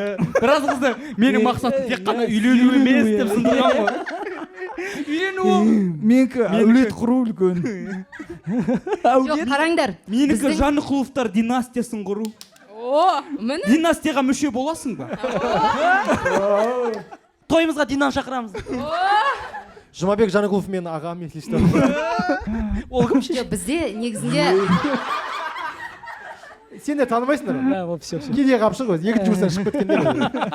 Танымайсыңдар. өмірде шаблондар жоқ. Өмірде белгілі бір жазылып қойған сценарий жоқ. Мәселен, қыз баласы дүниеге келді, одан кейін мектепті оқиды, одан кейін университетті оқиды, одан кейін күйеуге шығу керек, одан кейін бала туу керек деп айтады бәрі.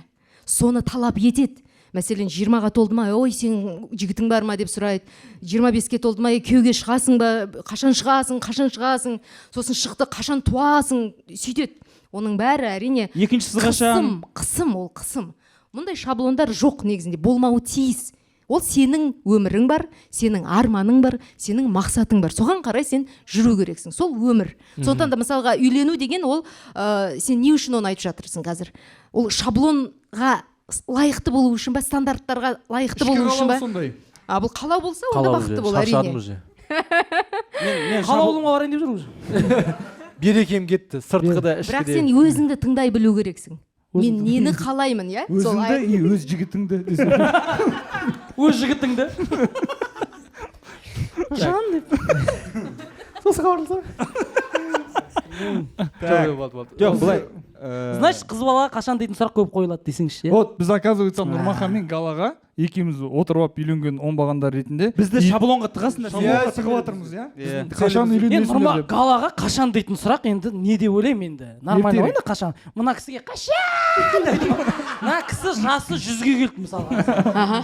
Уже Дракуламен жасын. Жоқ, қараңдар, қашан дегенің ол сені оның жеке кеңістігін құрметтемеуің ғой. Сондай құрметтемейсіңдер. Трусимен жататын адам ретінде қасында границасына кірем деп шештім. Екеуі бірге ұйықтайды. Рұқсат сұрау керексің ол үшін. Нұрмахан, мен сенің қазір жеке шекараңды бұзатын бір сұрақ қойғым келіп отыр. Не достық ол сонда, Дина апай? Рұқсат бересің бе деп. Не достық ол рұқсат сұрау? Соны айтамын. Өзі граница болып қалатын сияқты ма арамызда? Рұқсат сұрау ол мен сені сыйлаймын. Сен мен үшін маңыздысың деген сөз. Әне, Дина ханым, мен громче. Журналистика факультетінде оқитын мен деп Айдар Рысмамбет бір сұрақ қойып жіберсем бола ма десең. Мен жоқ, мәселе сен бөлмеңде, өзіңнің бөлмеңде отырсың.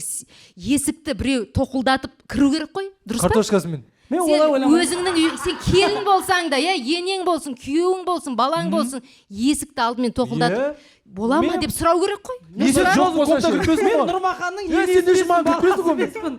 Мен енесімеспін, баласы емеспін ғой бұның. Қақпай кіріп келсем бола берді ғой. Просто мен осылай жақсы көремін бұл кісіні. Мен осылай жақсы көремін. Типа мен граница жоқ менде, өз сұрай саламын мен. Сосын негізі мен бар ғой, келіспеймін. Мен де келіспеймін. Дина ханым. Сен вообще келіспеймін, мен сізге айтайын, мен осылай отырып алсам. Жоқ, достықта сен егер де досыңнан мен сенің жеке шекараңа кірейінші Гала деп тұрып әңгіме басталса, ол маған өте приятный болушы еді негізінде. Неге? Өйткені мен бөлмеде трусимен отыр едім. Сен жоқ, не айттың? Мен саған кірейінші Гала деген. Не айттың? Жеке граница. Жеке шекараңа кірейінші деп басталған әңгіме онша емес ойлаймын. Қатты шекарамен сөйлесесің да. Қараңдар, мен осы бағдарламаға келген кезде Нұрмахан маған хабарласып айтты. Бұл жерде нецензурный сондай боғауыз сөздер қолданылады. Сіз үшін бұл мен рұқсат сұраймын. Окей? Айта береміз біз. Біздің формат солай. Келісесіз бе деп сұрады менен. Мен айттым, "Я, окей, келдім." Дұрыс. Сондықтан да мен рұқсат сұрады ғой, мен келдім. Егер сұрамай қазір мына жақта боқтап жатса, мен тұрып кетер едім мәселен. Дина ханым, біз айтып тұрғанымыз жақын достық. Жақын достық. Дина ханым, жақын дос қой. Біз сізбен енді танысып тұрмыз ғой. Біз мысалы бір-бірімізді уже 6 жылдан асты танимыз. 7 жылға кетті уже. Келесі кездескенде уже біз сізбен былай амандасуымыз керек. Салам алейкум, қалай жағдай? Әлі суға жүрсің ба? Жүзіп деп мысалы. Айтуымыз мүмкін ғой мысалы. Сіз сонда Дина ханым былай ма? Өз жақын достарыңызбен сөйлескен кезде, мысалы Айнұр болсын, құрбыңыз аты. Айнұр, сенің жеке шекараңа кіретін сұрақ қойсам бола ма деп бастайсыз ба? Жоқ, саған бір сұрақ қояйын деп едім. Деп бастайсың ғой енді. Жеке граница деген сөзді қолданбай қой, мен айтамын. Братан, мен сен бірдеңе сұрайын деп едім. Сонда деп мен саған айтамын. Иә. Мен мысалы Гала мен Нұрмаға қашан үйленесің деп сұрай салсам, ол уже өтіп кеттім ба мен? Басында сен біраз бізді майлауың керек қой. Нұрмахан, мен сіздің... Не қыласың сен оның жеке шаруасына араласып? Қашан? Маған бар ғой, мен жаныма шейді. Өйткені мынандай жас жігіт. Жоқ, аяқты көрсет, жас жігіт деген аяқты көрсетесің. Мына тестостеронның бәрі босқа кетіп жатыр, тестостерон. Асығыс қабылданған шешім ол қате шешім болады. Не қыласың оны асықтырып? Асықтырып атқан жоқпын. Тезірек үйленсеші деп отырмын. Ол сенің қалауың, ол сенің мақсатың байқұс үйлендіру. Жаным ашиды ғой. Жоқ, енді мен не нәрсеге? Сен жас ана жоқ па менен сау. Шығын, далаға шашып жатсың. Жоқ енді. Қонақ үй қанша ақша? Сен теңімен тезек қабымен мына жігітке саналы, ақылы көркі сай, қыз демейсің? Керемет қыз кездеседі өзі. Мен просто үйленіп қойдым ғой мен ондай қызды.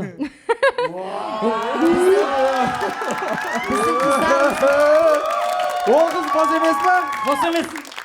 Сұрап көрейін. Бос емес бірақ. Бос емес, и әйелім бар десің. Әйелім бар, ол да бос емес. Лайым әйеліңізді осылай құрметтеп өтіңіз. Менің айтқым келіп жатқаны, біздегі мынау студияда отырған әрбір қыз ақылы көркіне сай. Мен вообще деп ойлаймын, вообще супер вообще. Әне.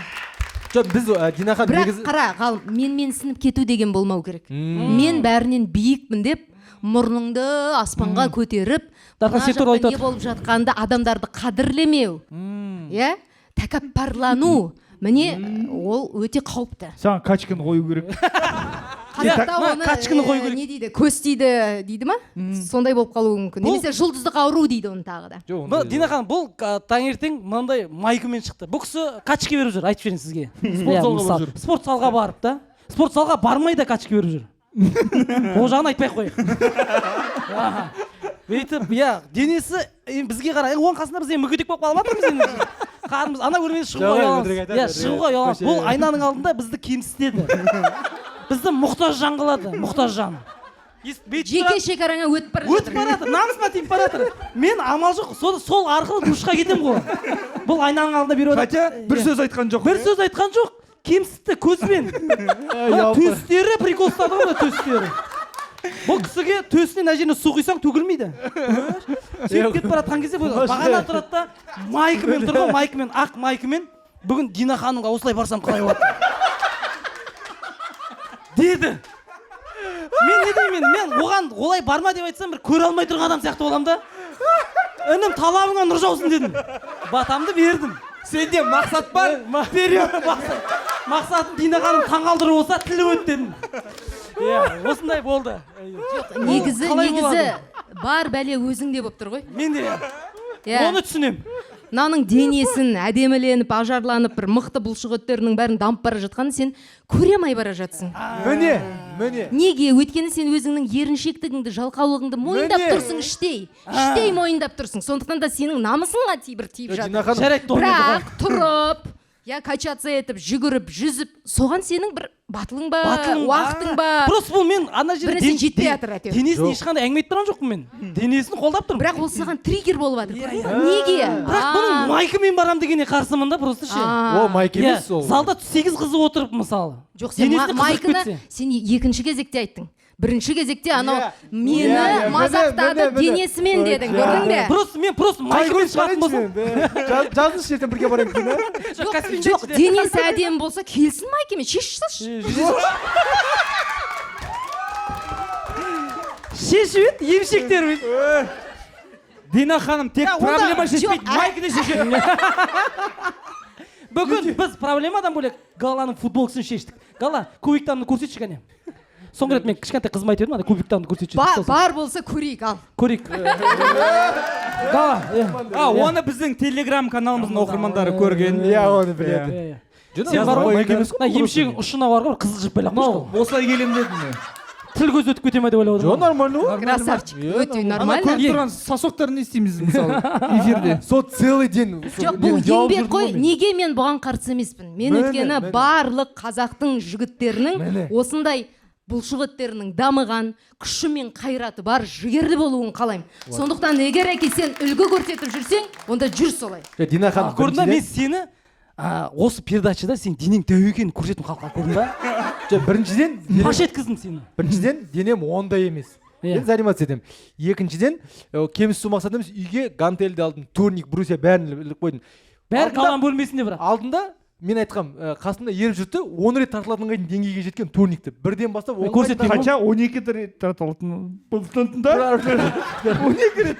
Хотя 12 рет тартылатын. Дархан тілін тарта жаңа мен сүртіп жүрсің. Нәтиже ғой, ол да жетістік қой сен. Маған еріп жүрген сөйтіп. Сосын кейін қойып бұзып баратын дедім, еріп. Негізі адамның мүмкіндігі шексіз. Және де біз бір-бірімізді бір игі, жақсы бір бастадың да 12 рет көтерілдің. Сен 12 рет ақ деп мазақтамау керек, керісінше. Сен бүгін 12 рет уже 12 рет көтерілдің. Біздің ертең уже 13 болады, одан кейін 14. Сосын қоясың. Ары қарай не мынау деп. Нешеге дейін санай аласың неге? Сол кезде қоясың. Милат. Бүгін Қазақта мынандай сөз бар ғой, бәрінен де қиын маған өз ауылымның иттерінің қапқаны деп. Міне, кеттіңдер, фу! Пұшыл еп. Біз бір-бірімізді көтермелеуіміз керек. Біз негізінде жылы сөз, соны айтуға көбінесе бармаймыз, аяймыз ба? Дина ханым, ол бар ғой, біздің менталитет сондай ма, білмеймін. Бізде достық болып саналатын нәрсе бір-бірімізге әзілдесу.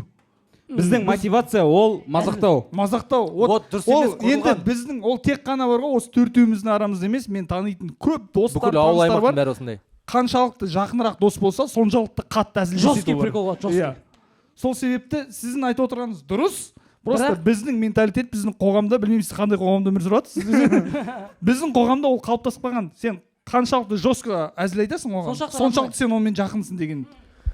Бәлкім енді еркектердің арасында сондай шығар, біз қыздар, біз нәзікпіз ғой, біз бір-бірімізді мақтауымыз керек жандарым сол, Қыздарда girls power дейтін бар ғой. Girls power. Бірақ мен сіздерге тактиканы өзгертуді ұсынар едім. Сіздер көшбасшысыздар ғой, сіздер бастаңыздар. Жақсы батырым. Ой жаным, қайсарым менің. Нұрмаған, сен границаңа кіруге бола ма? Только через объездной. Ремонт.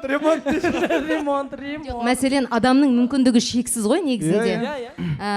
Білетін шығарсыздар, мен қазір жүзумен айналысамын. Мен көріп соған таң қалдым. Қанша? 5,5 километр ма? 5,5 километр? Мен, мысалы егер оны көре алмайтын болсам, мен сізге таң қалмас едім. Сен көрдің бе, қуанып, супер деп жатырсыздар. Осының өзі мен үшін мотивация ғой. Айтайын ба неге? Сізбен қатты араласпайды ол. Қатты араласса, сізге прикол ұстаушы еді. Қатты араласамыз енді, ал. Міне? Жүзеді ертең менімен бірге 10 километр, ал. Сіз тоқтаңыз. Майкымен емес, гидрокостюммен, түрсімен келеді осы жерге, ал. Шешін. Ол жүзбесе де, качет етмесе де келеді. Қызыл түресейсіз де. Жоқ, неге ал сіздердің орталарыңызда осы жігіт чемпион болмасқа? Неге? Арамызда Ocean Man бар деп отырсаңыздар, керемет емес пе? Сен қасыңда отырып бүйтіп отырып, сен мүгедек қылып отырсың мысалы денеңмен. Соның өзіне кемсітіп отыр ғой. Мысалы, мен надан қорқамын да. Неден қорқамын өмірде? Мен досы жоқ баладан қорқамын. Сондай 20 мыңға басқаратын асабасың ба? Тойда. Мен мұны неден қорқамын? Мен андай качка берсем, гала сияқты, соны көрсете берем ба деп қорқамын. Андай типа любой жерде жоқ, сен білесің бе мынандай болады. Біріншісінде берсей көрейік та. Просто мен қыздар тастайын деген әдемі нәрсені көрсеткісін келе бересің. Сен келмей жатқан нәрседен қорықпасашы. Мен бұрат бардым ғой, қорықпа. Мен бардым. Бір рет барды ғой. Мен бір рет барған ғой. Бір рет барды. Соның өзіне бәрінен ерегісіп па. Ана фитнес картасын несін приложение айтады. Замырсқа қойып берді. Замырскын жылшыта беріп, 1,5 жыл өткіздік та. Маған 8 тренер жазды ғой, мен сізді суға үйретейін деп. Оқымайсың, қазақша баруға міндеттісің. Неге? Өйткені біздің денеміз, біздің ағзамыз, оның барлығы біздің миымызбен тікелей байланысты. Жүзетіндер, жүгіретіндер, качаться ететіндер, билейтіндер ақылы да һәм саналы болады. Сіздер егер өсемін, жаңа белеске, жаңа деңгейге жетемін, ой өрісімді арттырамын десеңіздер, міндетті түрде сіздің қан айналым жүйеңіз өте бір жылдам, дұрыс болуы тиіс. Ал қалын айналым болу үшін біз не істеу керекпіз? Жаттығу. Сондықтан да жүреміз, жүгіреміз, билейміз, күлеміз. Осы барлығында. Go! сіздің өлеңіңіз бар еді ғой бір қандай еді? Қалай еді қыздар, жігіттер, көмектесіп жіберіңіздер. Өлеңі? Иә. Өлең бар ма? Бақыттымын, көріктімін, дарамын, кредит көп тез арада жабамын. Ақша байлық тез келеді досымдай, көңіл күйім әрқашанда осындай. Телекордың өзі таңғалатындай рэп қой бұл бауырым. Аффирмация бұл. Мен күніге таңертең тұрамын да айтамын осылай. Өз-өзімді TikTok-тан сендіремін. көрдім ғой мен. Иә. Мен өзімді қолданатын нәрсемді бүкіл халқыма беремін ғой. Алыңдар, қолданыңдар деп. Аффирмацияны қолданасыз ба сіз күн сайын прям таңертең? Күніге, иә. Өз-өзіммен жұмыс деген нәрсе, медитация ол. Біз өкінішке қарай қазақ халқының қазіргі таңда көңіл күйі қандай десеңіздер. Көңіл күйі қандай қазақ халқының қазір? Әдемі сұрақ. Сіздің осы жайлы ойыңызды білсек деп едік. Біздің көңіл күйіміз өте төмен деңгейде. Сондықтан да біз өзіміздің проблемаларымызды шеше алмай жүрміз өкінішке қарай.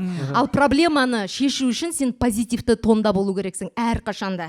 Неге біз бір-бірімізбен ұрысамыз, керісеміз, төбелесеміз, оның барлығы да низкий тон, төменгі тонға кетіп қалған кезде депрессия, агрессия, осының барлығы да сол кезде басталады. Сондықтан да сессия.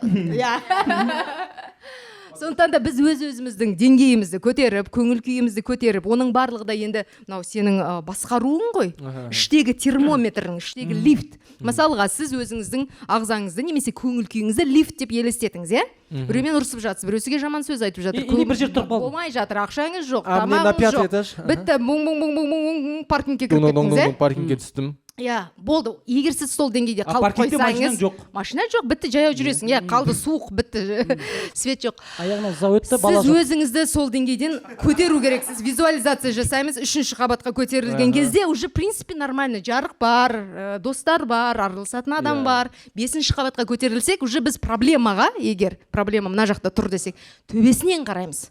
Ал егер біз биіктен қарасақ, біз проблеманың шешу жолын табамыз. 12-ке көтерілесің ғой? Землетрясение. Постоянно сонда хәй деп жүру керек қой, сосын сыртқа шығуға 12-ге көтерілсең, сенің мақсатың да, мүддең де, арманың да бәрін білесің. Енді жаңа неге келейік? Шаршап қалдым. Бір өлікке барып тұрғанда 5,5 километр жүзу дейтін ол масқара ғой. Нонсенс қой. Иә, нонсенс. Сіз кәдімгі ашық теңіз ба ол? Ваннада. Лаго де Орта деп аталатын көл, оның тереңдігі 118 метр. Сода кәдімгідей басынан аяғына дейін былай жүзіп өттіңіз. Жүзіп өттіңіз уже? Иә. 2 сағат 7 минутта. Балықтардың өзі таңғалған ғой да. Ема сіз 1,5 жыл дайындалдым. Және жүзіп өттім, иә. Ема. Күйеуіммен бірге. Күйеуіммен бірге. Мен дайындалып жатыр деп естідім. Сіз уже істеп қойдыңыз ба оны? Иә. Жолдасым деген сол жерден шыққан ғой. Суласым. Менің негізінде суға баруымның себебі бізде мына жақта у-шу өте көп қой. Енді мен Астарлы Ахатпен алысқаннан кейін Алматы болсын, жалпы қоғам ел у-шу өте көп үнемі. Біз өз-өзімізбен қалып, өз-өзіңмен бірге болу және одан шаршамау, ол да бір сол медитация деп айтып жатырмын ғой, ол да бір ерекше нәрсе. Мен бір жол іздедім, мен бір амал іздедім. Қашан мен өз-өзіммен қала аламын. Бірақ жай бүйтіп отыра берсең, ол еріншектік жалқаулық қой. Біреу звондап қалады. Иә, сөйтіп спортпен айналысайын, бірақ жатып айналысайын деп шештім. Жатып? Иә. Сөйтіп суда мен жатып аласың. Сөйтесің де жүзесің, болды, кеттік. Оп-оңай. Және сені ешкім мазалай алмайды. Біреу бір нәрсе деп атса да сен естімейсің, өйткені судасың ғой. Дельфиндердің өзі бейді. Жолдасыңыз ба сонда 2,5 сағат бойы үндемей? Вообще сөйлемейді. Сөйлесізбейді, қалай? Жоқ, шаршамадың ба? Баланың оқуы деп па өйтіп қасына. Сонда Динаға тоқтамай жүрдіңіз бе? Тоқтамайды. Тоқтаса батып кетпей ме? Суда негізі бар ғой, физика заң бойынша тоқтасаң батасың обычно. Қараңыздар, сіздер жүзуді жүзу деп қабылдайсыздар да, оны бір қиын нәрсе деп ойлайсыздар қазіргі таңда, иә? Ой, молодец. Бір рет. Сәл мәзі қылдым. Жүзу дегеніміз ол сырғу. Еще турникқа тартыламын дейші. Есуіңіз неғұрлым жақсы болатын болса, сіз соғұрлым керемет сырғисыз. Неғұрлым сырғай болса батасың. Батасың, иә. Жоқ, енді батасың. Ой, сырғитын қыздар көп. Ол жерге бататындар бармайды, бірақ. Бататындар ваннадағы ғой основном. Білесіз бе? Бататындар уже жүзген кездегі бір ерекше бір құдіретті сәтті айтып берейін сіздерге. суға сүңгідік, сонымен жүзіп бара жатырмыз, жаңбыр жауды бізде. Сонда аспаннан да су. Нұр жауып. Сен мына жақта, сен судасың. Сонымен басыңды көтересің, негізде бізде 3, 1, 2, 3 деген кезде деп демаласың. 1, 2, 3 деген кезде сонымен сөйтіп жүзе бересің. 1, 2, 3, робот сияқты. Суда болмаса бір түрлі көрінеді екен. Мына 3 деген кезде былай деміңді бум деп шығара бересің мұрныңмен. Ең бастысы мұрныңмен демалмау ғой. Сосын да аузыңмен демаласың. Бізде былай обычно бүйтетіміз ғой. Демалма. Наоборот, біз жердің бетіне шыққан демалмаймыз. 2,5 сағатқа. 2,5 сағат бойы болды. Океан, космос, любой нәрсе ғой. Жүзесің. Судағы бастысы нәрсе ол жүзу емес. Акула. Демалу. Молодец, ақылды жігіт. Браво. Дема деп бастадым, луды тық жердім. Сол фонда ақылды болып қалдым. Біз есейе келе демалуды білмейді екенбіз ғой. Представьте. Кәдімгі демалыс. Біз қазір демалған, білмейсің соны сен. Білмейсің. Мен де білмедім. Демалма деген қазған демаласың ғой сен. Түнгі сағат 2-де бір сосқы қызбен кальян шегіп отыр, ол демалыс емес бауырым. Ол демалыс емес. Ана нәрсе бар пайда болды. Демалу емес, тыныстау дейікші. Демалшы ал. Обычно ма? Обычно ал. Сен рентгенде тұрмын деп ойла, демалма да кет. Жоқ, көп алшы, көп ауаны алшы ал. Жіберме. Ұстап тұр енді. Сыртқа кетіп отыр. Бағдарламаның соңына шейін осылай ұстап тұрасың. Жаймен жібересің бауырым. Ілді ма? Жаймен жібересің. Енді сендерге сұрақ. Бұл жігіт ішімен демалып жатыр ма, әлде кеудесімен бе? Кеудесімен. Мен галан білетін... Ол ішіне алған жоқ, мен қарап тұрдым. Іші сол күй тұр. Галанды білетін адам ретінде айтайын, олар артымен демалды.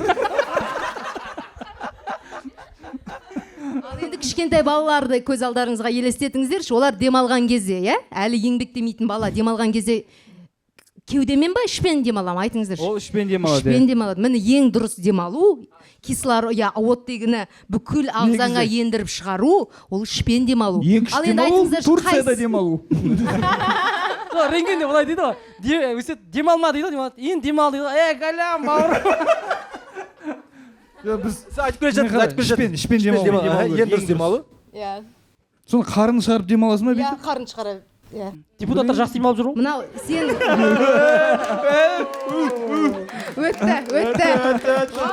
Браво, мынау керемет әзіл болды.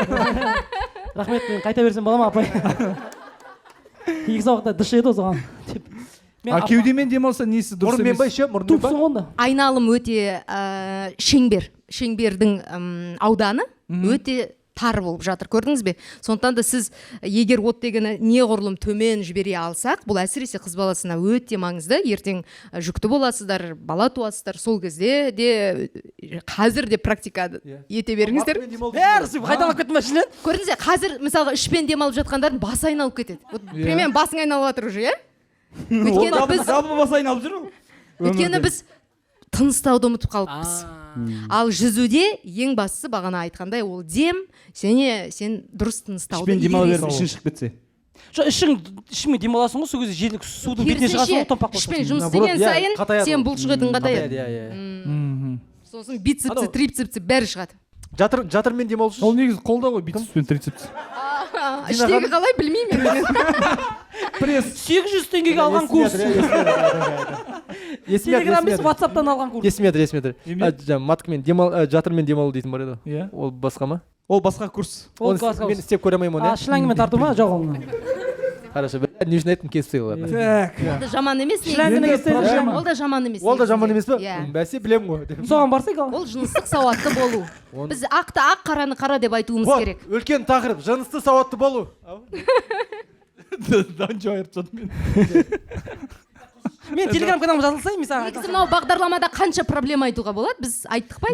Проблемаңызды. Енді біз қоғамдық проблемалар қозғадық қой. Егер сіз нақты өзіңіздің жеке бір проблемамды айта аламын десеңіз, біз тыңдауға дайынбыз. Негізінде мен қоғамдық және менің проблемамды бөлмейді екенмін.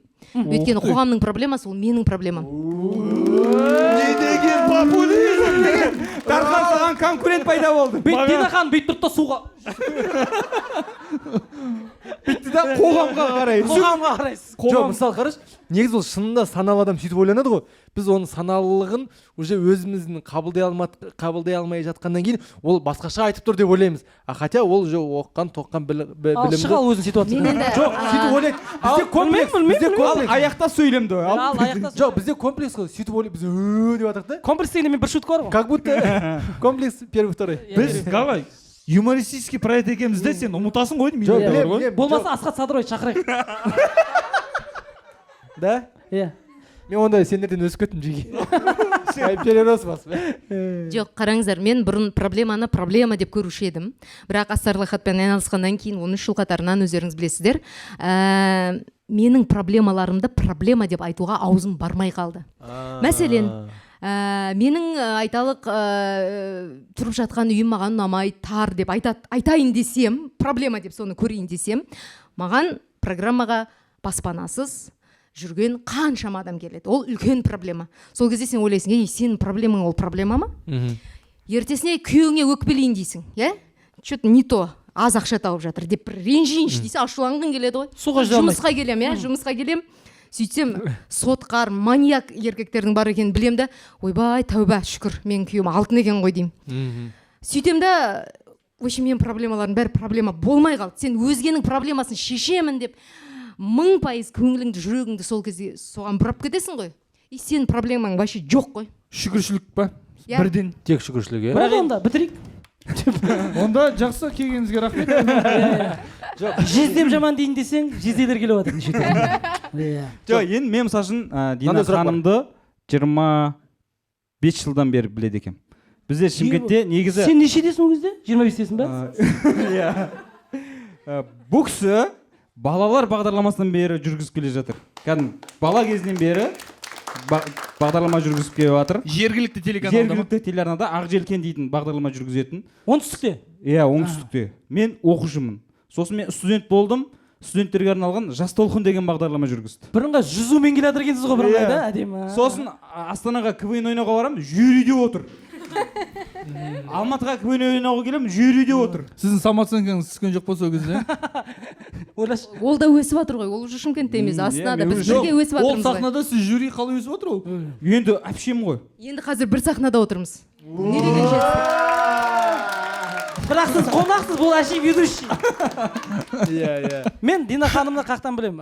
Сіз президенттен ба қателеспесем бір не алып аттыңыз, сияпат. Ол медалі оламай мен қателестірмін, өйткені әкем айтқан осы өте топ жүргізуші, қара міне деп маған телевизордан көрсеткен. Сол кезде сіз айтқан сөзіңіз бар. Мен негізі осы жерде отырған адамдарды біраз жақтырмайды мені. Мен анам айтқан мынаны алады деп ойлаған жоқпын деп. Содан бастап білемін. Содан бастап біледі екен. Бірақ мамандығы режиссер. Өте дұрыс айтасың. Бәсе көрінеді дейсің. Нұрмахан жүрген Википедия екен, Дина танушы. Еще шпагатқа отырады десең. Дұрыс. Нұрмахан бізде бұл жобада тек қана факт-чекингқа ғана жауап береді. Өте жақсы факт-чек жасаған, керемет, бәрі дұрыс. Ал. Тек қонаққа ұнайтын нәрсе айта беремін ма? Дина ханым, мысалы сіз енді 13 жылдан бері астарлы ақиқатты жүргізіп келе жатсыз. Қоғамда қандай проблема бар дейсің? Да, сен әдейі істеп жатырмын деп ойлап қалсам. 13 жылдан бері жүргізіп келе жатсыз. Енді конфликттің ортасында жүрсіз, неше түрлі адамдар көріп жатсыз. Осы опыт сіздің денеңізге сіңіп, үйде осы құралды қолданып жібере аласыз ба? Осы характеріңіз, осы жүргізушілігіңіз, әулет аралық, енді ұрыстар болады, әулет болсын, туысқан аралық деген секілді конфликт. Или бір тамады келмей жатады. Мен ешқашанда белгілі бір образ жасамағам.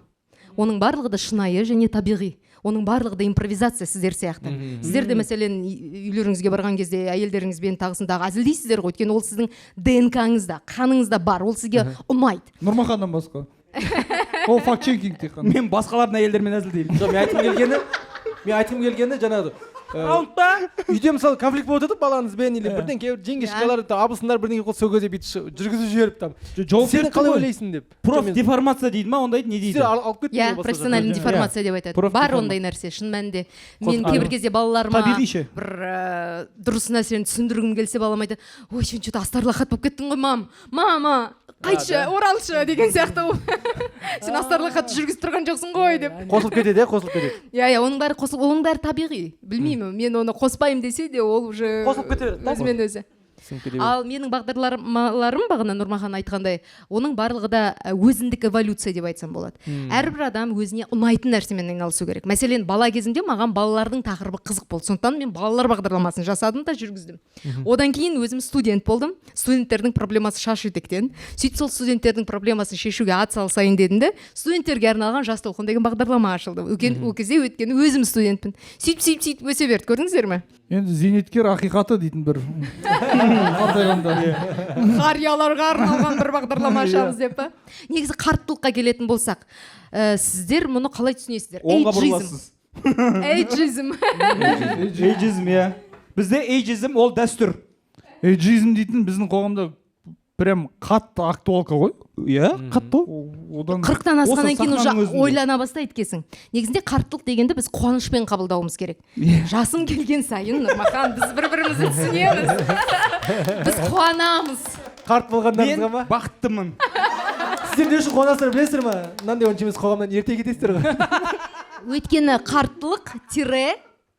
қарттылық күлме досыңа, келер басыңа. Нұрмахан мен досым емес. Жоқ, қарттылық дегеніміз ол даналық қой. Сондықтан да қартаюдан біз қорықпау керекпіз, керісінше дайындалу керекпіз.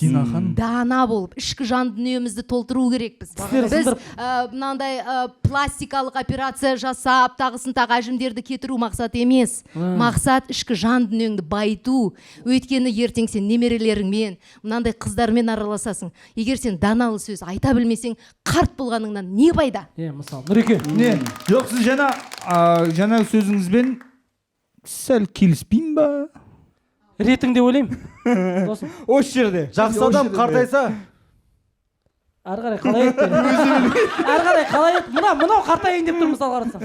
Жақсы адам қартайса, склероз уже. қалай жанып тұрған шоқ болар. Жаман адам қартайса бықсып жанған шоқ болар. Боқ болар. Жанып тұрған от болар. Жаман адам қартайса бықсып жанған шоқ болар дейді. Так что жақсы болыңдар тез. Шоқ болады, от болады. Қарттылық тең даналық дедіңіз ғой. Келіспеймін ол. Даналық жаспен келмейді ғой. Айтшы өрейін дедің ғой. Келіспейтін айтшы. Даналық жаспен терең дейді. Бәрібір де өмірлік опыт деген нәрсе болады. Береді иә өзің кәдімгі. Сен кітаптан оқисың, бір нәрсені білесің. Мен жастардың ақылды дана болғанын қалаймын, ол өте маңызды. Бірақ жасың ұлғайған сайын көрегендік деген тағы да пайда болады. Соның барлығы үйлескен кезде ол шынайы даналық болады. Менде бір мақал бар аргумент ретінде. Айта ғой жаным, айта.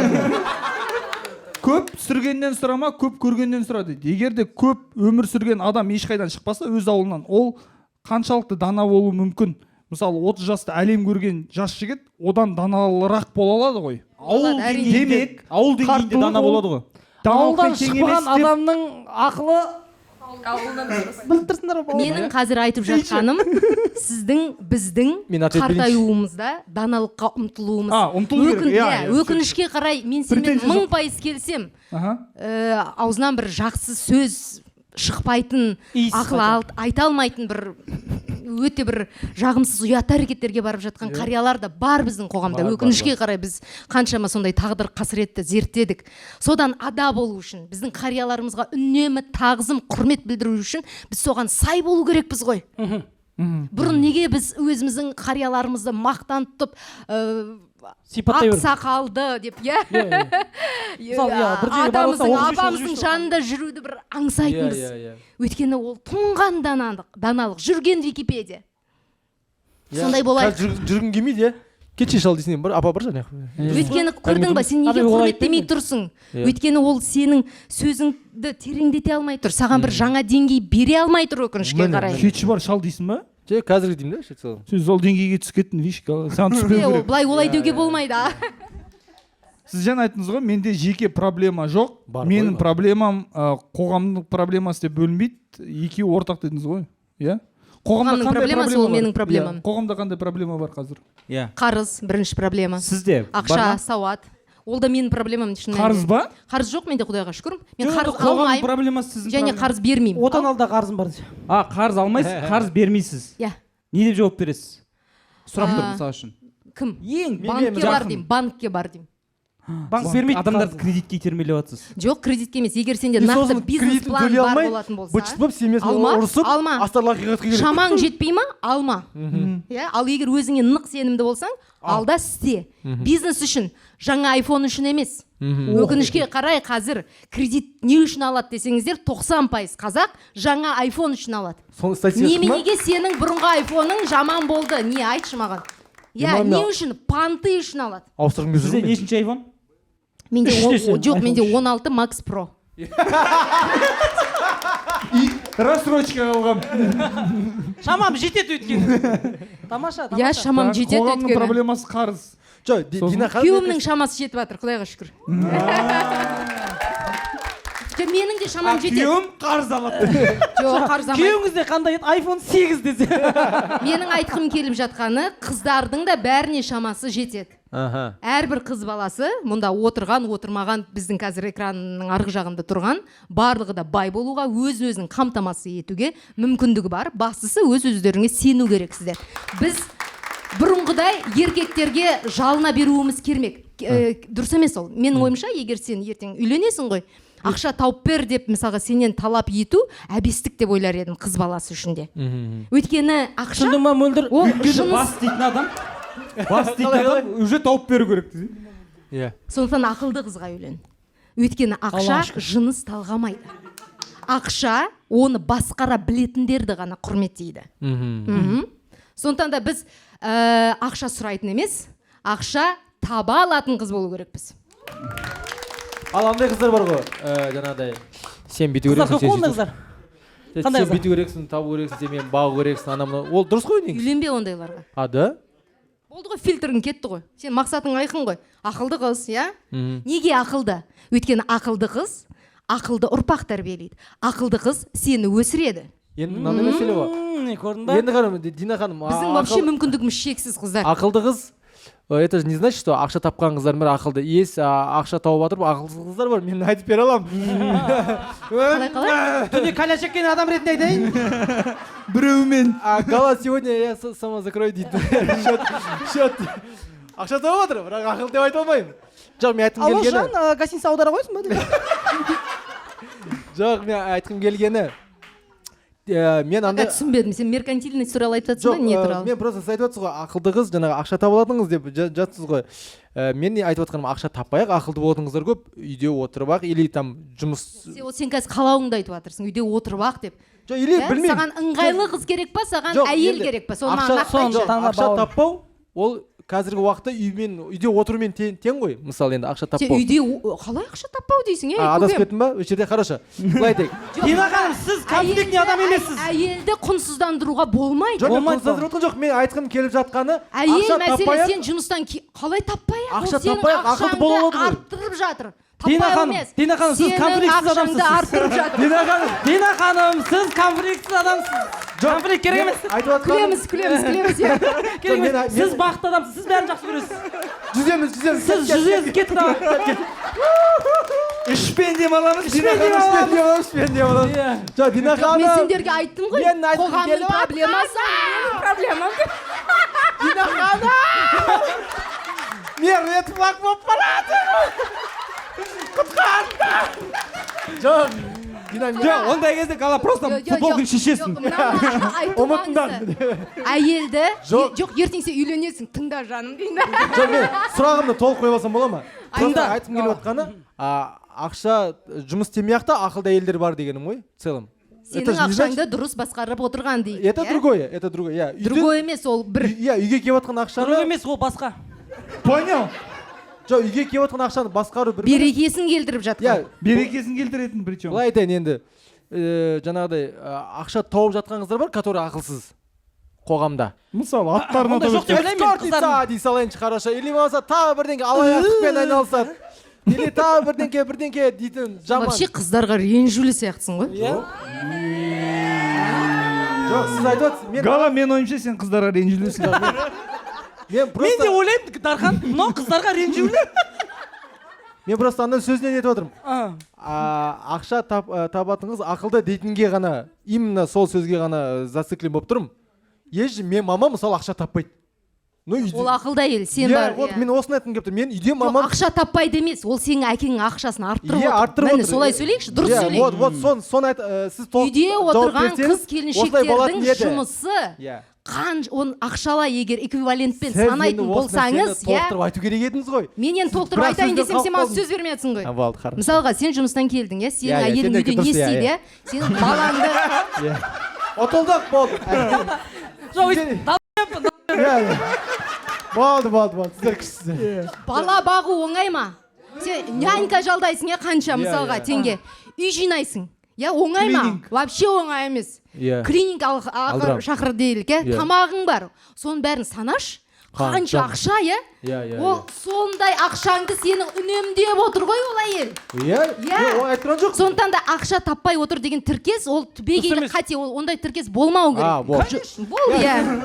Болды. Сен айт, үйде отырып, біздің ақшамды үнемдеп, ақшамды арттырып, еселеп отырған анам һәм әйелім тағысын солай жалғастыру керек. Түсінің ба? Вот соны сіз айту керек едіңіз ғой. Міне, соны айтып отырмын ғой.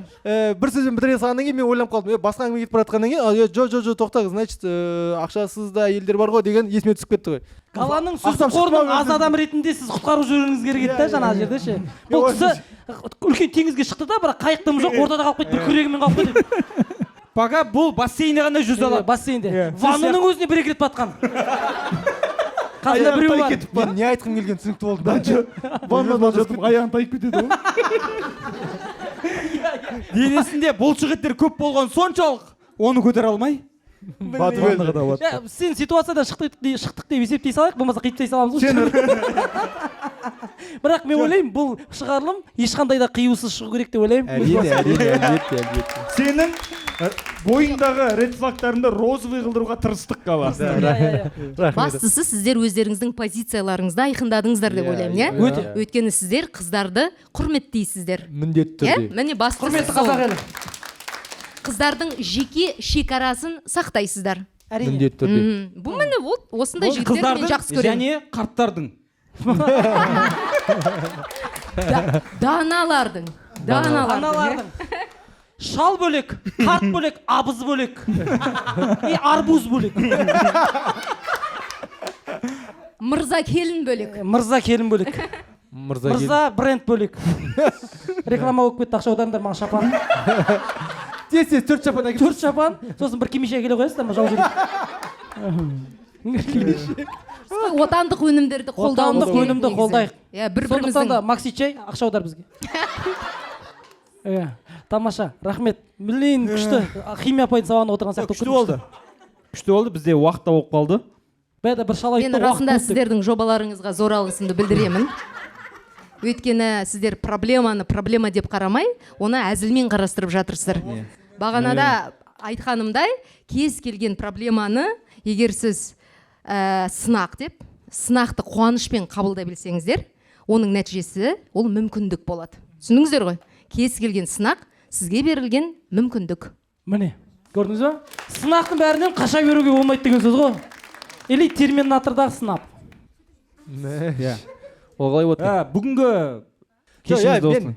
Көп рахмет. Проблемаңыз ешқашан болмасын. Проблемаңыз тек қана жаңағыдай мақсатқа жету жолында. Мен Дина ханыммен араласуды жөн көрдім бүгіннен бастап. Егер ол кісі бізбен араласса, егер де бірінші сұрақ сол, мен суға жүзіп өмірімді сауатты талантты жастарды қолдауға әрдайым рахмет ашықпын. Сіздердің жобаларыңыз бағанағыда айтқандай мақсатты нақты қойып алуымыз керек. Бір жылдан кейін қандай дәрежеге жетеміз. Мына жерде қанша адам отырады, қанша камера сіздер түсіреді, одан кейін YouTube каналында қанша подписчик болады, қанша реклама келеді, одан қандай қаржы айналым қанша болады, оның бәрін біз есептеп, визуализация жасап, өзіміздің бизнес планымызды тіркеп қоюымыз керек. Сол кезде барлығын айқын көре білсек, мынау қызыл, мынау ақ, мынау сары, мына жерде миллион, миллиард, мына жерде триллион, тағысын тағы деп, біз мақсатқа міндетті түрде жетеміз.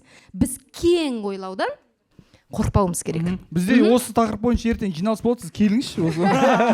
Қатты керек. Что-то біз сізбен жұмыс істесек байитын сияқтымыз что-то. Кем дегенде жүзуді үйреніп аламыз ғой. Негізінде адамның күні адаммен. Маймылдың ақша күні дегеніміз бананмен. әсіресе осындай талапты ақылды балалармен жігіттермен өйткені ақша ол энергия. Мен сіздерге тағы да бір нәрсені айтайын, иә? Энергияны сату керек қой. Жоқ, қараңыздар. Неғұрлым сен сол энергияңды, энергия дегеніміз күш, еңбек, жұмыс, иә, халқыңа бере алсаң, соғұрлым ол алғыс ретінде ақшамен саған келеді. И бай адамдармен араласу керек. Орта сенің айнаң. Ортаң сенің. Бай бол, бізде 4 баймен араласа, 5-ші бай сен боласың дейді ғой. 7. 7. Басынан. Дина ханым, келгеніңізге көп рахмет. Сізге біздің жобаның атынан әдемі шоқ гүлдерін Рахмет.